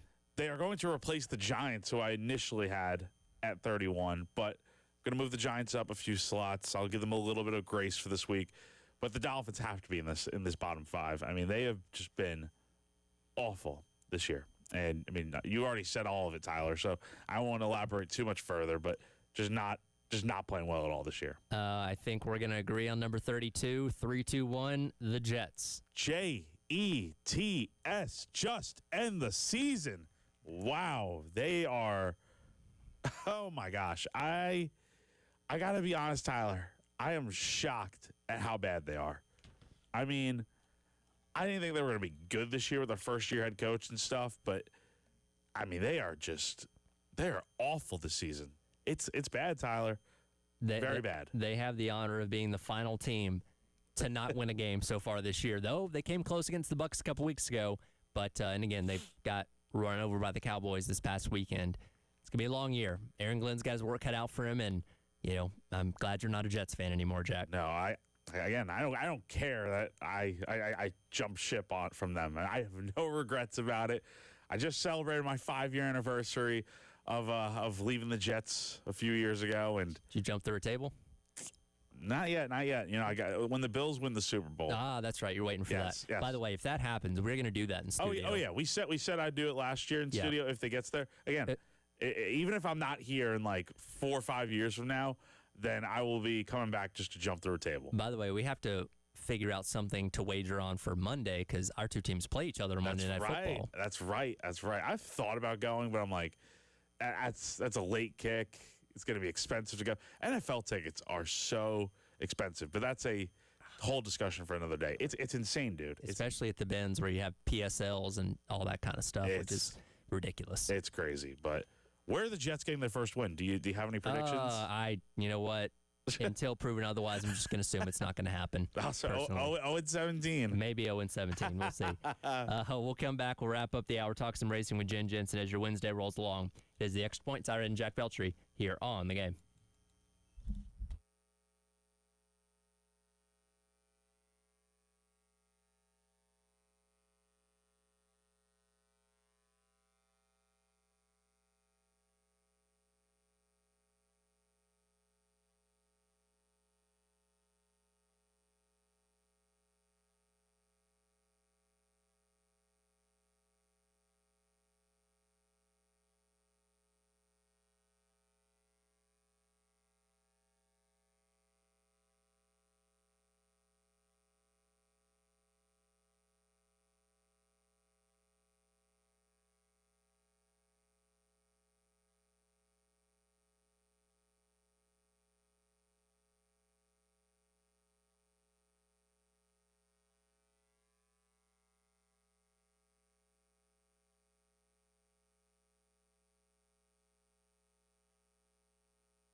Incredible.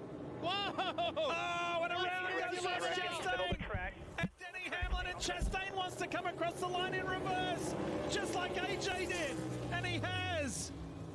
Welcome back in. It is the Extra Point. Tyler Head and Jen Jensen join me here to wrap up hour number 2. That was the call on the final lap and final turn of the Roval on Sunday as chaos unfolded to wrap up the round of 12. Ross Chastain, in a desperation move, attempts to dive bomb Denny Hamlin to get a much-needed point.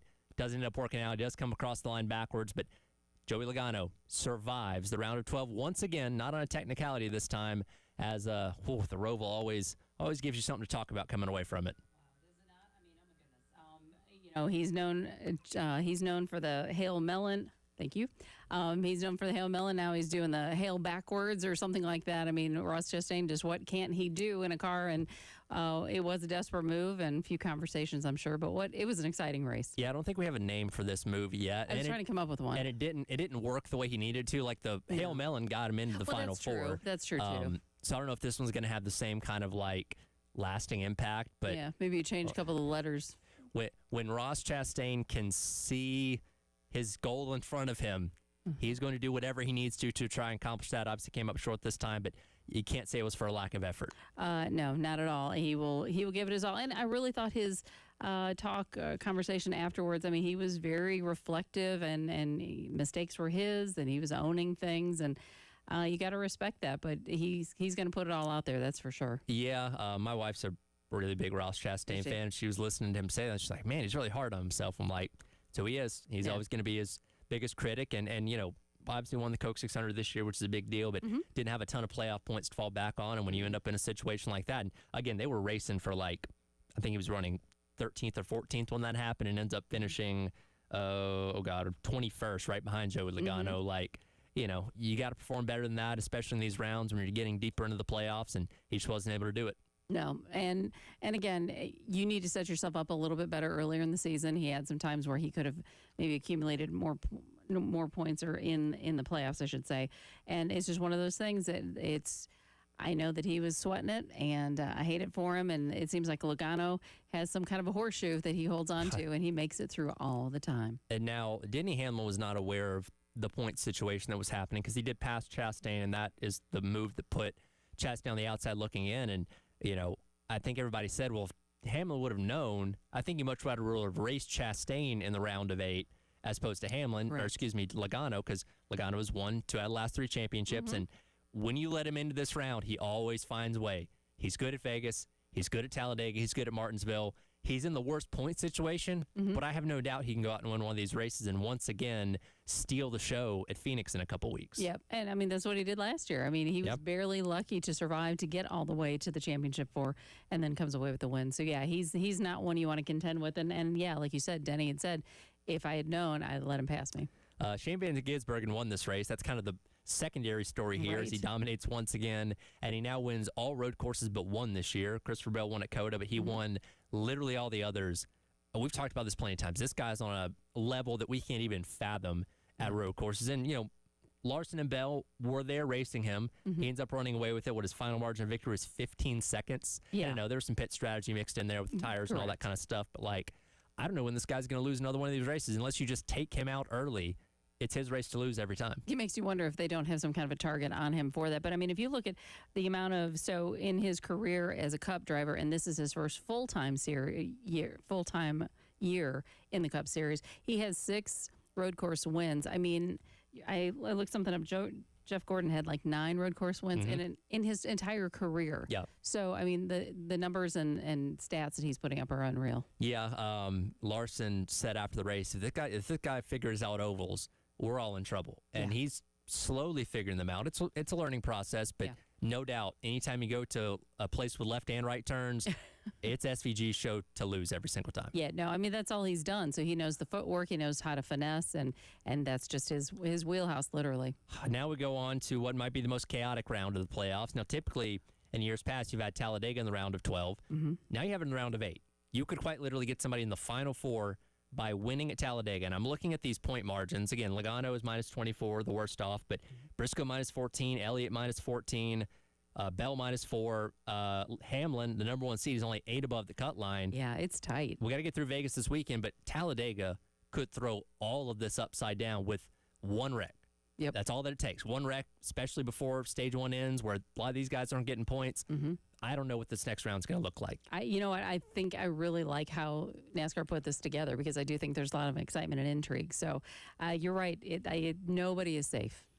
I believe this is the exact same final 8 we got last year, with the exception of you had Reddick in, now being replaced by Chase Briscoe. So yep. the same 7 guys for the most part from a year ago. And obviously Joe Logano ended up coming out on top again. And the fact that he made it this far, I have a sneaking suspicion it might be setting up for another title for the 22 team. Yep, I think so. I mean, and he's pretty good at Vegas, so I mean, their odds are good for him. So, my eyes are on the 22. It's going to be a fun later race this weekend. 6 o'clock start out there in Vegas. Yep. We'll see what happens. Yeah, it's going to be fun. Looking forward to it. We'll talk to you next week. Sounds good. It is the Extra Point coming up next. It's the Gamecock Central Takeover Hour presented by Firehouse Subs on your Wednesday here on the game.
$11 o'clock on your Wednesday morning. Welcome in. It is the Gamecock Central Takeover Hour presented by Firehouse Subs.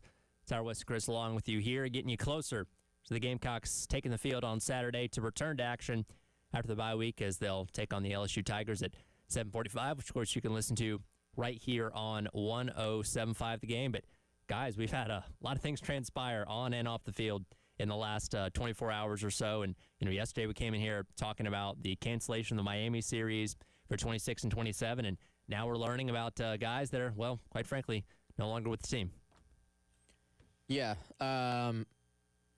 This one was something that I think is yet another example of kind of where we are in college athletics. Once you get to around the 4 or 5 game mark, you're always kind of wondering, in the case of Mike Smith, who is no longer with the team for South Carolina, the tight end, sophomore, a situation where the team has played 5 games, but he had only played 4. And, if a guy's not happy with where things are, they can request to redshirt. And as we have seen, we saw it last year with Bengali Kamara. Shane Beamer does not play that game. You don't get to sit around and redshirt just by you unilaterally making that decision as the player. Hey, I don't want to play, but I'd love to use your facilities for the rest of the season. Doesn't fly. And so you either stick around, you play when called upon, or you pack your bags, and that was the case here, obviously, with, it's semantics at this point, left the team, no longer allowed on the team, however you want to say it. There's no space for you to be on the team if you're going to say, I am redshirting, and I'm not going to play. As with anything, guys, there's some mixed opinions on this, right? I think generally fans understand that if you're a head coach, you have to balance and walk that line between recognizing and understanding that players have more power than they ever have, right? So you look at this situation, how can this happen? Well, it can happen because you now have free transfer. You don't have to sit out. And then you also have another thing that we did not have several years ago, which is the 4-game redshirt rule. That has not always been around. And so if you're at that line, if you're someone who's already thinking about, hey, I may go in the portal and save another year, because you can't put a blanket statement on these things, but there was a strong suspicion last year, to go to the Bengali Kamara situation. There was a strong suspicion that he was going to transfer, right? Now, maybe it said, hey, he just wants to redshirt and he just wants to, come back next year and see if he can be a starter, because he wasn't one of the starters. He was one of the rotation guys. The interesting thing about Bengali Kamara, he had played in 4 games and he had just played his season high in snaps against Ole Miss. He had played 30 snaps against Ole Miss. This is not a guy that, as far as we know, was banged up. This is not a guy that was riding the bench, only playing special teams. And so imagine if you're the head coach of a program, you've got a guy who's been not a starter, but an important part of what you're doing defensively on one side of the ball, comes to you and says that, right? So to your point, Wes, to bring it forward on Michael Smith, you have a guy basically saying, hey, I want a red shirt. And really the reason, you're probably sitting there as a coach going, all right, does this mean this guy is planning on saving this year to transfer? Regardless of that, you've got a guy who's going to be, like you said, Wes, using your facilities, eating your meals, training, continuing to be in the playbook and all that, continuing to go to the meetings. And frankly, we got to talk about this in the year 2025, getting rev share payments, getting NIL payments, particularly now if you're suspecting or if you know that somebody's planning on leaving, it kind of becomes a what must be done eventually must be done immediately type of thing. And you can totally get that. I think the other side that people are wondering is, hey, well, why then with Mike Smith, who was a top 140 recruit, top 10 tight end in the country.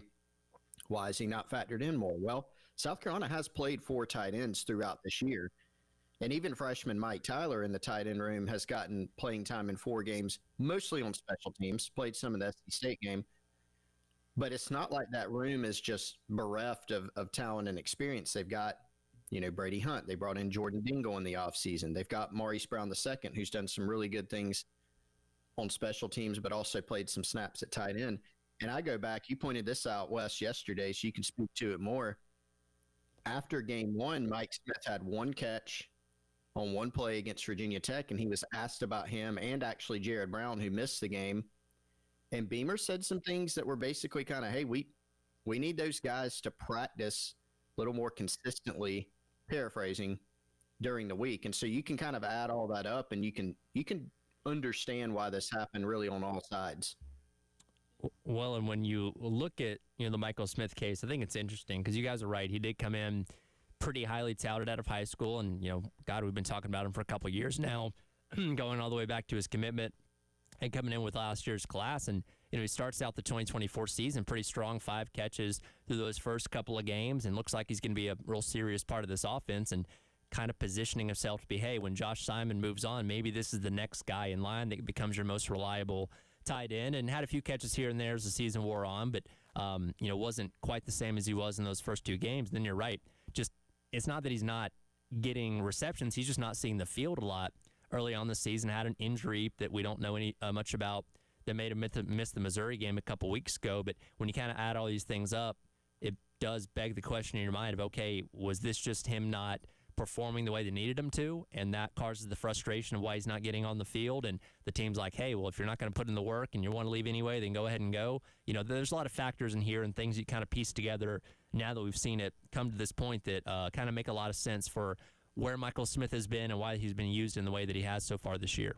Yeah, I mean, and the part about, you can go ahead and go, I think is pretty simple. Like, hey, if you want a red shirt and you're trying to make the decision, then there's just not a place for you on the team. Like, I feel like that appears to be a non-negotiable, and I think it has to be in today's college football world. It's one thing if we're going to have a discussion.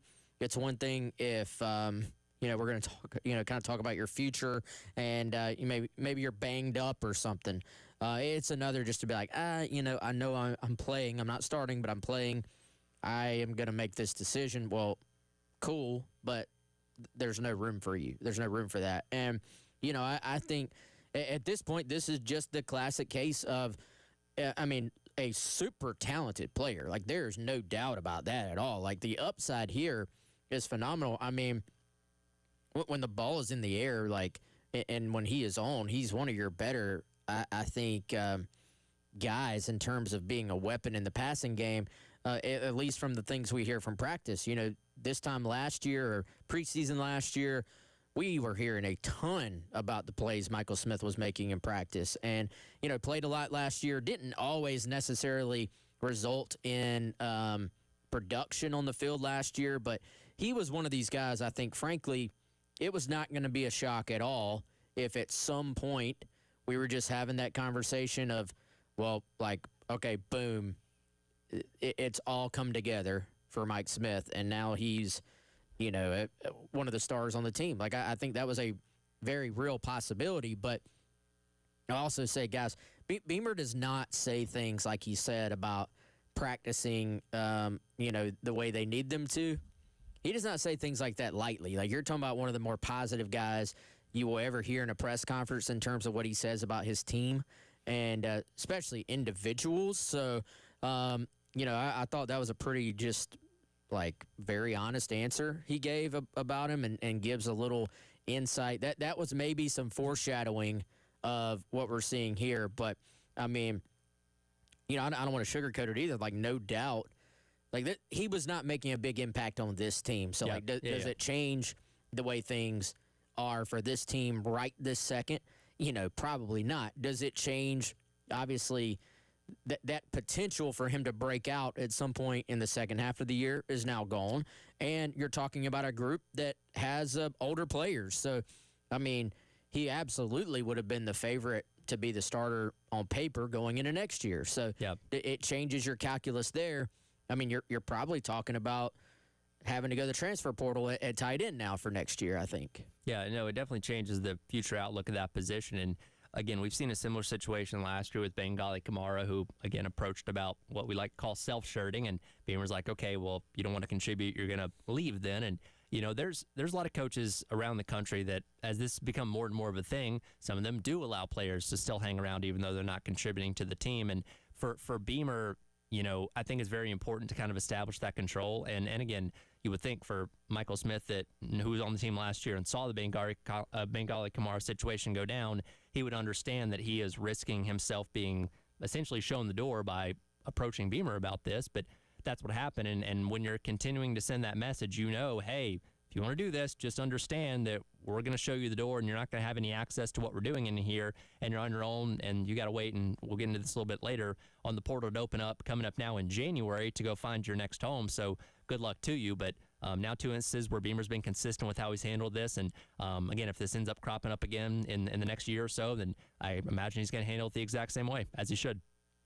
Yeah, I think so. And a lot different, you know, than I haven't seen anybody make this comparison, although it was brought up a little bit last year with Kamara and Nick Barrett, right? So Nick Barrett, who is a starter this year, has one of the longer tenured programs on the team, except for Luke Doty, I guess, but was part of the 2021 class.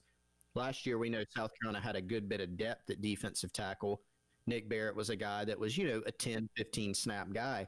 And so that was more of a conversation. And Shane Beamer has gone back and referenced that in the past, that, hey, Nick Barrett very unselfishly redshirted last season, again, because it was part of a conversation. You know, if the Kamara situation, if the Smith situation were a little bit more of or a lot more of a conversation where there's not maybe a suspicion or a knowledge that a guy's planning on leaving or really heavily thinking about leaving, that totally changes the equation. So totally different situations there. But I think you're right, Tyler. I think that precedent has been hammered home now.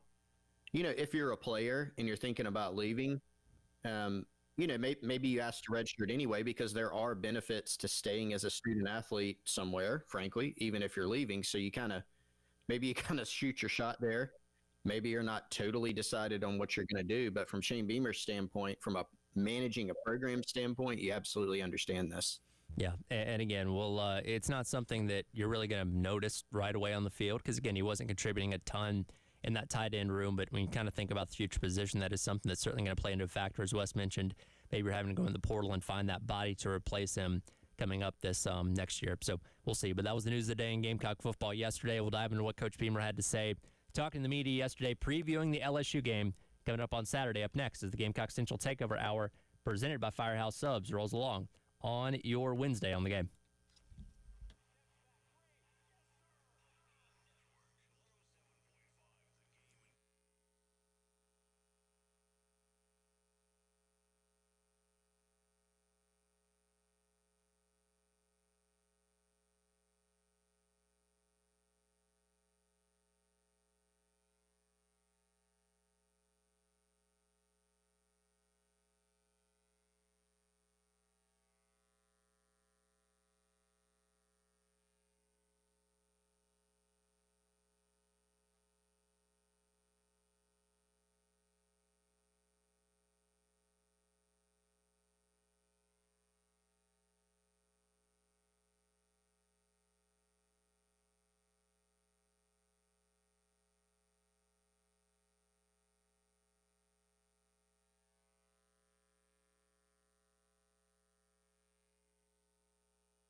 Welcome in. It is the Gamecock Central Takeover Hour presented by Firehouse Subs. Tyler West, Chris, along with you here.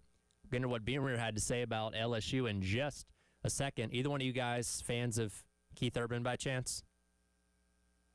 I have seen Keith Urban live, actually. How was it? Good now, show? I'm not gonna. You weren't expecting that, were you? I wouldn't say like big fan, Okay. but back in the day, saw him in concert. All right. I think he used to be on American Idol as a judge. I think so. That sounds right. Actually, a good musician. Like he can actually play the guitar, can play the drums. Well, the reason I ask is because next Thursday, he's coming to Bon Scores Wellness Arena up in Greenville for the High and Alive tour with Elena Springsteen, Chase Matthew, and Carly Scott Collins as special guests. We've got some tickets to give away. Now, it's on our text line, so text us at 803-404-6100, but you have to answer a trivia question to get these tickets. You have to tell me on the Firehouse Subs text line, again, 803-404-6100, what is Keith Urban's middle name? First person text that incorrectly will win tickets to go see him next Thursday at Bon Scores Wellness Arena up there in Greenville. So again, 803-404-6100. What is Keith Urban's middle name to win yourself that pair of tickets? Yesterday, Coach Beamer talking about LSU, previewing the matchup, and of course, one question he got asked was about Garrett Nussmeier, who has underperformed this year, but is always capable of having a breakout performance. Here's what Coach Beamer had to say about what he's seen of Nussmeier on tape so far. No, he's an athlete. He's a competitor. I've got a ton of respect for Garrett, coach's son, grew up around the game. He's a competitor. He's a really good athlete. He's tough. He sits in the pocket. He can make plays outside the pocket. He's made some throws this year, Jordan, that are wow throws that, you're like, man, there's very few people in the country that can make that throw. The one thing I've seen, they've had some injuries on the offensive line. They lost some really good offensive linemen. 66, Campbell starting for the Patriots now, and that was a really good group that they had last year. And then they've basically had to replace that group with some portal guys and new players, freshmen, and then they've had some injuries. And it's tough, man. Y'all see it with us and probably get tired of me saying it. Like, this league's a freaking bear. And the defenses that we play, you literally line up and play first-round draft picks every single Saturday. And their offensive line has lined up and done that already this season. And they've had some injuries. So there's continuity on the offensive line where they've given up some pressures, which is going to happen in this conference. And he hasn't been able to sit in the pocket maybe as much at times as he would like. But, for all the and from what I read, he hasn't been 100% healthy. I know they said they rested him some last week with an injury that he's had. But I see him gutting it out and making plays and being the great quarterback that he is.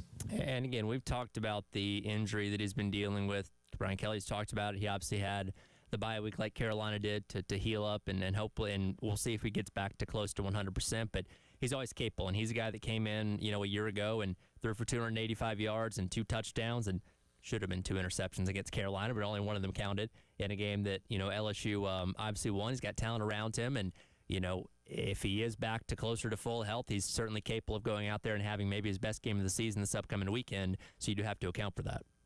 I think it's honestly one of the maybe 3 biggest keys to this game is what version of Nussmeier do you get? Do you get the guy that, frankly, I thought was phenomenal at Willie B last year, made some throws with people just bearing down on him in the pocket, off platform, different arm angles, tight windows. Looked to me like, hey, this guy can do what the NFL guys are looking for.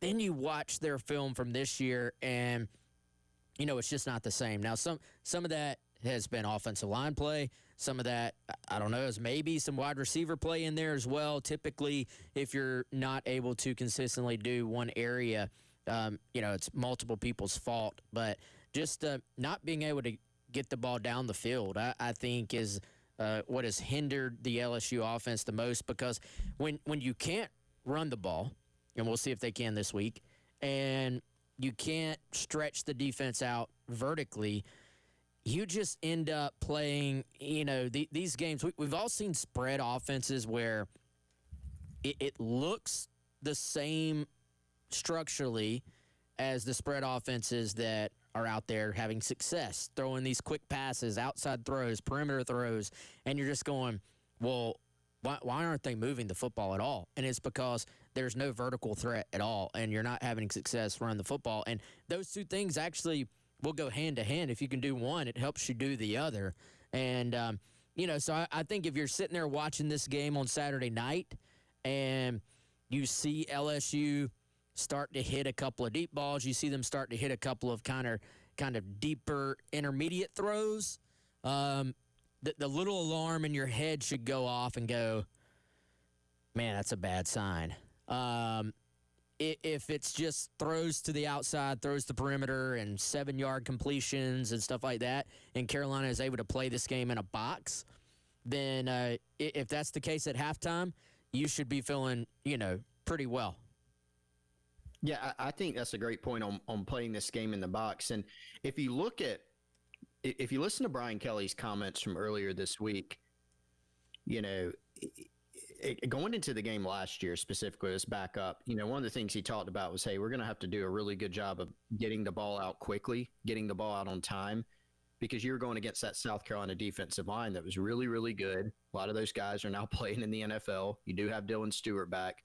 But it was different for LSU because they had a veteran offensive line with really good players, including Will Campbell, who Beamer referenced there, who's now playing for the Patriots, was a high NFL draft pick, plus 3 other guys, so a total of 4 that are not on that roster. And I think that has maybe been one of the biggest issues, guys.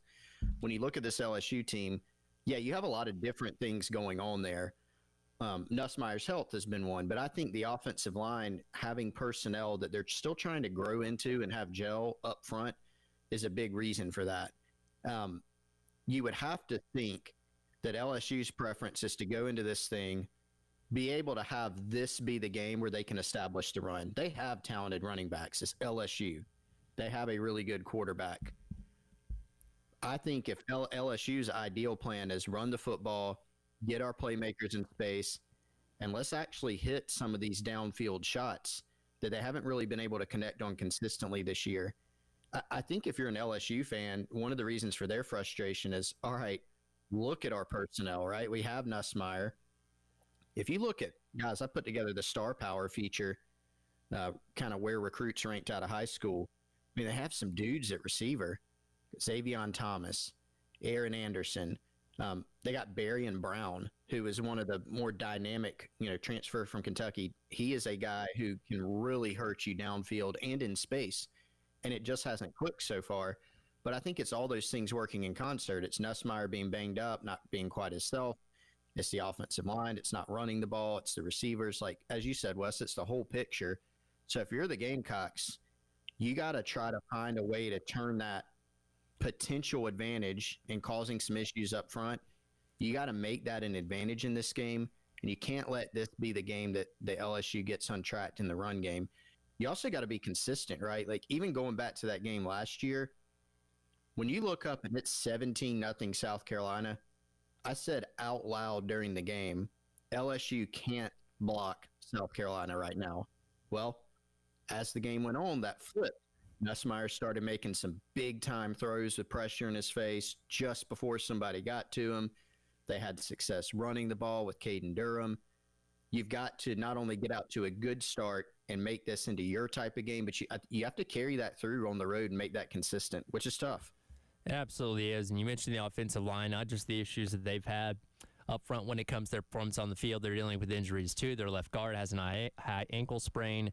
Their regular right tackle missed the Ole Miss game, dealing with an injury there. They started a freshman that has actually performed pretty well. So we don't exactly know what that starting 5 is going to look like for LSU this upcoming Saturday that Carolina's going to be going up against. But as you guys said, it's definitely different than what you dealt with last year, where you had 4 NFL caliber guys anchoring that offensive line, that you see your opportunities to have an effect, keep Garrett Nussmeier under pressure, and not let him sit back in the pocket and let things develop downfield where he can hurt you if he is at better strength than he has been through the first 5 games this year. Yeah, and they've definitely had issues at the tackle position. They've had issues across the line in terms of run blocking and putting themselves in a position to be successful on the ground. But I think when you look at what Dylan Stewart, Brian Thomas Jr., JT Gear, Desu, those guys, what they've been able to do this year, this is actually a pretty good matchup for them. And I think LSU did a pretty good job last year of making some adjustments as that game progressed and finding, some little kind of creases to hit in the running game, kind of using South Carolina's aggressiveness against them last season. And, for one, that's now on film. I would think South Carolina will be ready for some of that. We'll adjust for some of that this year. But, even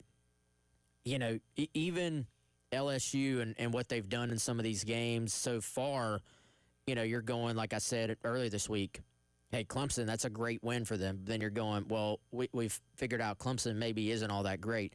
Ole Miss, they're a top 5 team in the country, but they've been in a lot of close games against teams on paper maybe they shouldn't be. So I think, you never really quite know what a team is until you get to the very end. Even then, you maybe don't know. I don't know if there's necessarily as much separation between these two teams as as maybe you would think on paper. In some ways, they're kind of the Spider-Man meme where they're just looking at each other in the mirror. Yeah, a lot of similarities between these two, which we'll continue to break down as the week goes along, with some pretty significant recruiting news on the women's sports side of things, which we'll hit on next for some things that happened yesterday. That's coming up. It is the Gamecock Central Takeover Hour presented by Firehouse Subs. Tyler West and Chris here on your Wednesday on the Game.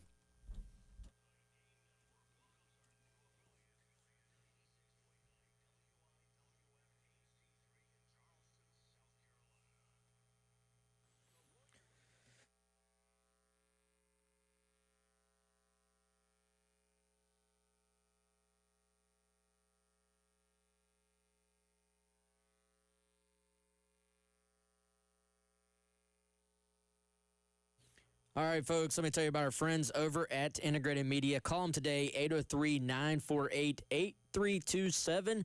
If you want to upgrade that football viewing experience at your house, maybe that's as simple as upgrading the living room, maybe some surround sound, hanging the TV, all those little things. Or let's just go ahead. Let's go all in on the Man Cave full home theater system.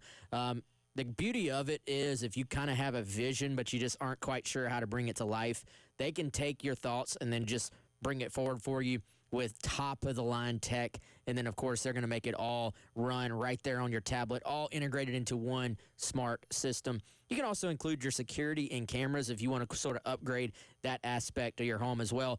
If all that sounds interesting to you, but you want an idea of what they've done at other homes, go to integratedmediainc.com and check it out on there. Of course, our friends at Integrated are going to help you out with everything we just talked about.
Welcome back in. It is the Gamecock Central Takeover Hour presented by Firehouse Subs. Tyler West and Chris with you on your Wednesday. About 10 minutes from now is your next chance to win $1,000 in our national cash contest.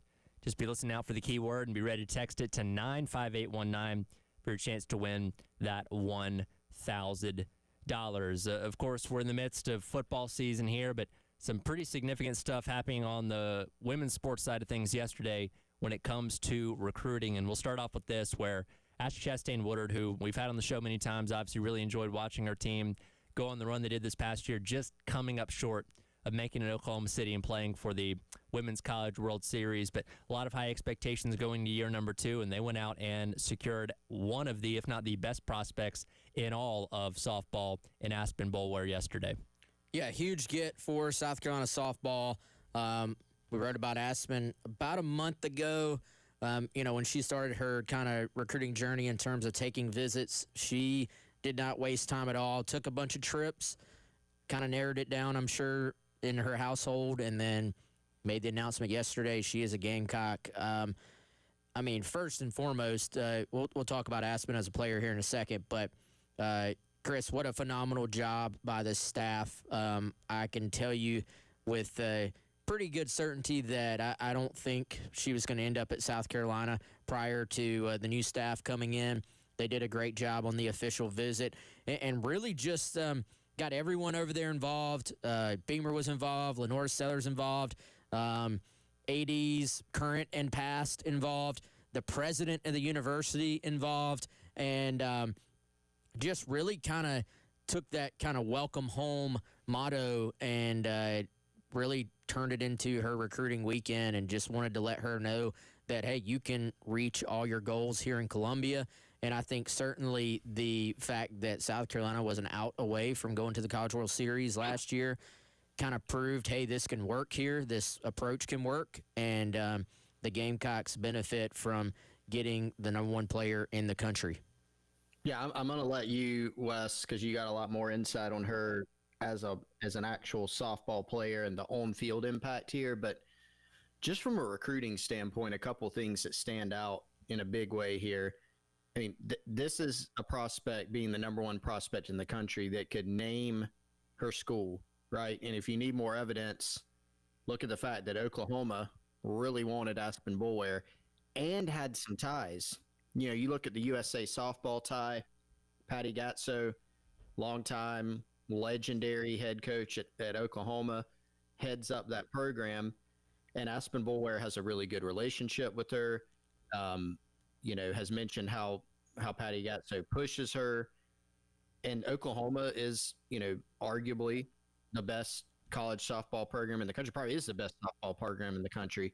And so no matter where you're located geographically or your ties to any other school, which she had obviously with Florida State University, it's tough to turn down going and playing at a place like Oklahoma. So for the Gamecocks, the fact that you now have some proof of concept here, more than proof of concept, because like you just said, Wes, you're an out away from going to Oklahoma City last year. You're able to make a pitch that resonates. And sure, the on-field success and trajectory is part of that, but it's also about the job that Ashley Chastain Woodard, Katie Browder, the rest of that staff did in pitching her. And the other thing is, Wes, am I going too far to say that this could be kind of the softball version of an Asia Wilson type pickup for this program? Because, I was there when Asia committed. You could sense of what a big moment it was because she's the number 1 player in the country. She's right here in Columbia. Everybody, including, UConn and all the other power players in women's basketball wanted her. Mm-hmm. The Gamecocks are able to get this one done, keep her at home, and it's just maybe a sign of things to come in the future. Yeah, no, I don't think you're going too far with that. I kind of likened it, honestly, to being there in the building when Marcus Lattimore committed, and you just felt like something special is about to happen. I think Asia and the whole situation, especially being from Columbia, in this case, UConn women's basketball is kind of Oklahoma softball, you would say. And so I think it's a much better comparison than mine, which was basically, this would be like if Marcus Lattimore committed to South Carolina, but had Clowney's ranking by his name because obviously as highly recruited as Marcus was, he was not quite as highly ranked as Clowney was. And so just a massive, massive get for them. I think also the reason I went kind of Lattimore, but it fits with Asia as well. From everything I've gathered, you're getting a great leader as well. You know, sometimes being the best, just literally the best on every field you step on, it's hard to be that team player. It's hard to be that leader as well, but she just kind of has a natural ability to push other people around her without being pushy, which I think is a line that can be difficult for athletes to walk. We know, we know about the Boulware brothers who both played in the NFL, went to Florida State. Her mom, arguably the best softball player in Florida State history. Just a phenomenal family. They handled everything first-class manner from everything I've been told. But on the field, you were talking about a true five-tool player. Like, I kind of describe her game to that of Ronald Acuna Jr. at the plate in that you're going to plug this person, and this is the plan. She's going to be a leadoff hitter for South Carolina because she's one of the fastest players you will ever see at the age she is right now. But also, she's a leadoff hitter that if you groove the first one down the middle, she will leave the yard on you, and you'll be down 1-0 on your first pitch of the game. Like, she is a dynamic player at the plate. She played center field at the USA World Cup games, which they ended up winning. She was on the All-World team, batted over 500, had 2 home runs, including, I think, a game winner in there in a 6-game stretch against the best players in the world of her age. She is just a woman among girls out there playing right now, and they're going to plug her in at shortstop, plug her into the leadoff spot, and say, go be you. And we saw last year, Texas Tech bringing in Nigeri Kennedy out of the portal out of Stanford. I know she was pitching, so her effect on the game defensively is a little bit different than somebody playing shortstop, but having one just superior talent on an already good team can elevate a team to the level of like Texas Tech playing for and just coming up short of winning the national championship. And you kind of think along the same process with somebody like, like Boulware coming in here and the effect that she could have as well. Yeah, man. I think the effect, too, of who else do you get on your campus knowing that she is now committed and going to go to South Carolina. This is the type of player and the type of person, frankly, that people want to play with. I'm sure it made some waves in the softball community yesterday that she chose South Carolina over an Oklahoma, over a Florida State. And, I think, from what I've been told, they're pretty much done with the 2027 class right now in terms of prospects they have offers out to. But I just think from a general standpoint, looking ahead to future classes, and if you really want to get ahead of yourself, the transfer portal next cycle. Like, this is the type person that other, I guess, softball athletes, you would say, are going to be intrigued by. In some cases, maybe you're already in their top group, and they say, I want to play with Aspen. In other cases, maybe they're not even considering you, and you get them to take a look at the program just because they're going, well, if the number one prospect in the country can go there, maybe I should see what they're all about as well. Again, big get for Ashley Chastain-Woodard in the softball program. You can go read about it all on GamecockCentral.com. We'll come back, wrap up the hour. It is the Gamecock Central Takeover Hour presented by Firehouse Subs here on your Wednesday on the game.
All right, y'all, you know the Columbia heat during the summer can be just tough to deal with. And now soon you'll be dealing with the cold as well. Do not be left in the heat or in the cold. Hit up our friends at Krantz Cooling, KrantzCooling.com. That's Krantz with a K, cooling with a K.com. Or call them today, 803-672-3224, and go ahead and ask about preventative maintenance for your units so that you're not having to call them later on like I did while you're having an issue. We've all had that feeling where you look around and go, man, is it a little bit warmer in here than it should be? Then you check the thermostat, and it is, and you have to call them.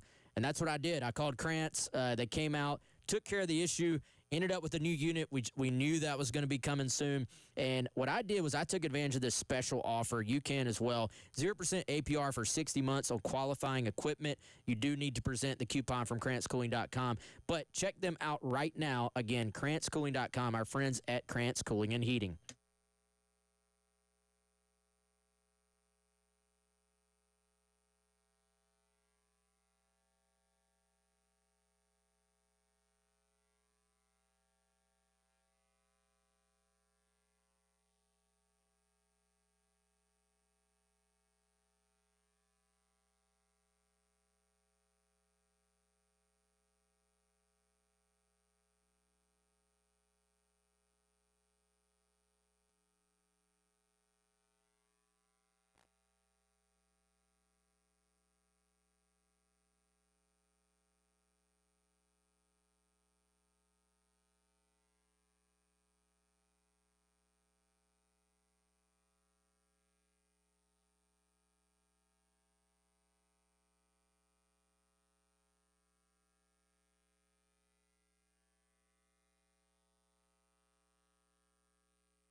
Welcome back in. Gamecock Central Takeover Hour presented by Firehouse Subs. Tyler West and Chris wrapping up the hour here on your Wednesday on the game.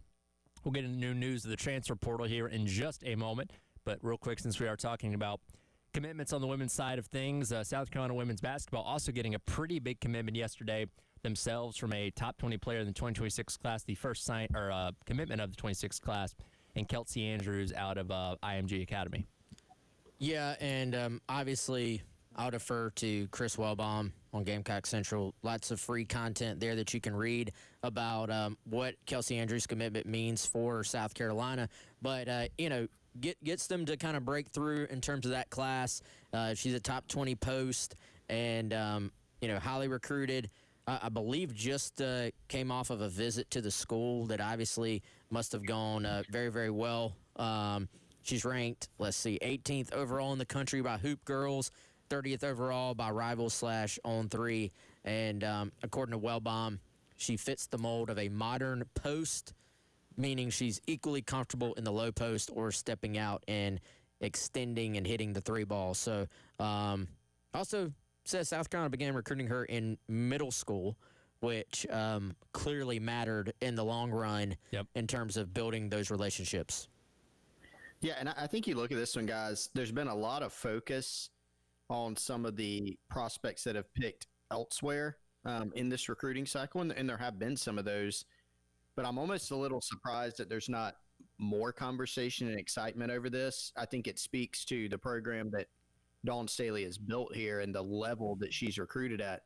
This is a big-time prospect, right? You just mentioned the rankings, Wes, 18th through 30th, right on the cusp of 5-star status, 6'4", still have some other irons in the fire, or still got some more, I don't know, what would you say, eggs in the bird's nest if you're Dawn Staley, giving her birdies in the nest, euphemism that she likes to use.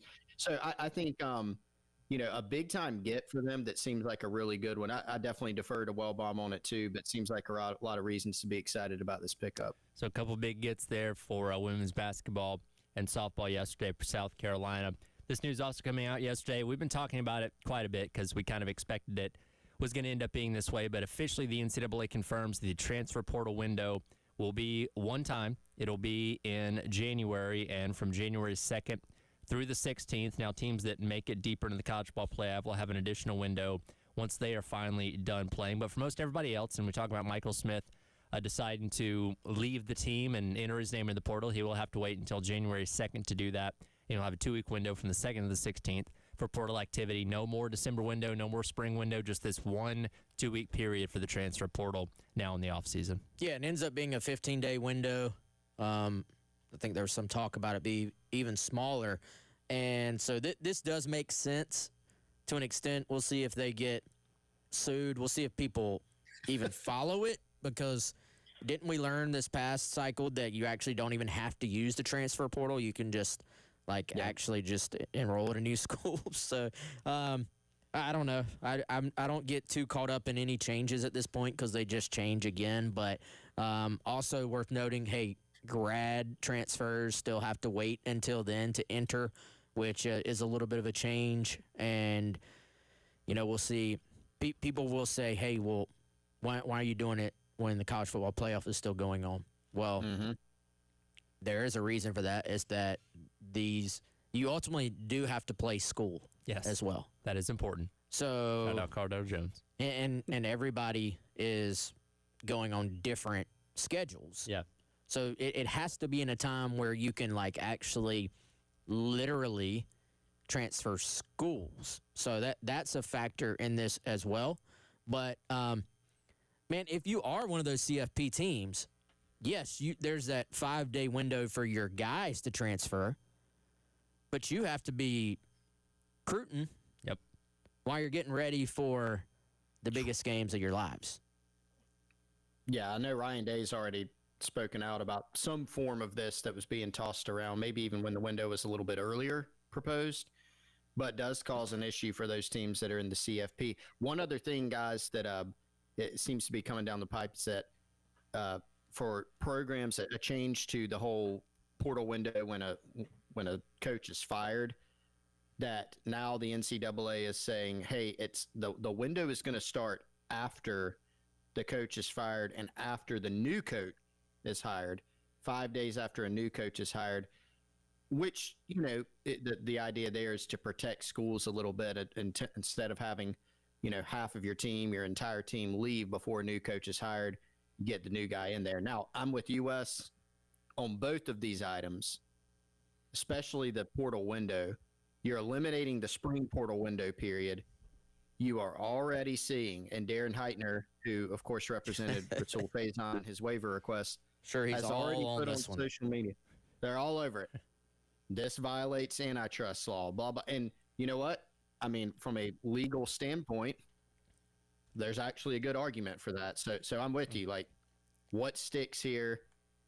Anything that has come about has generally been done reactionary because, again, we don't have a structure for any of this. It's been litigated through the courts, and then the NCAA has to come along and make their changes based on that. There will be some challenges to this, so it's more of a question of when, not if. Well, one person that probably will have some thoughts on it is Jeremiah Donati, who will be on the postgame show today with Jay and Terry at 4 o'clock, and you can listen to that right here on the game. See what a segue, Tyler. He has on the new portal window. We'll talk more about LSU. Take a look at last year's game coming up tomorrow as we get back in here for the Gamecock Central Takeover Hour presented by Firehouse Subs. Coming up next, halftime show with myself and Bill Gunner here on the game.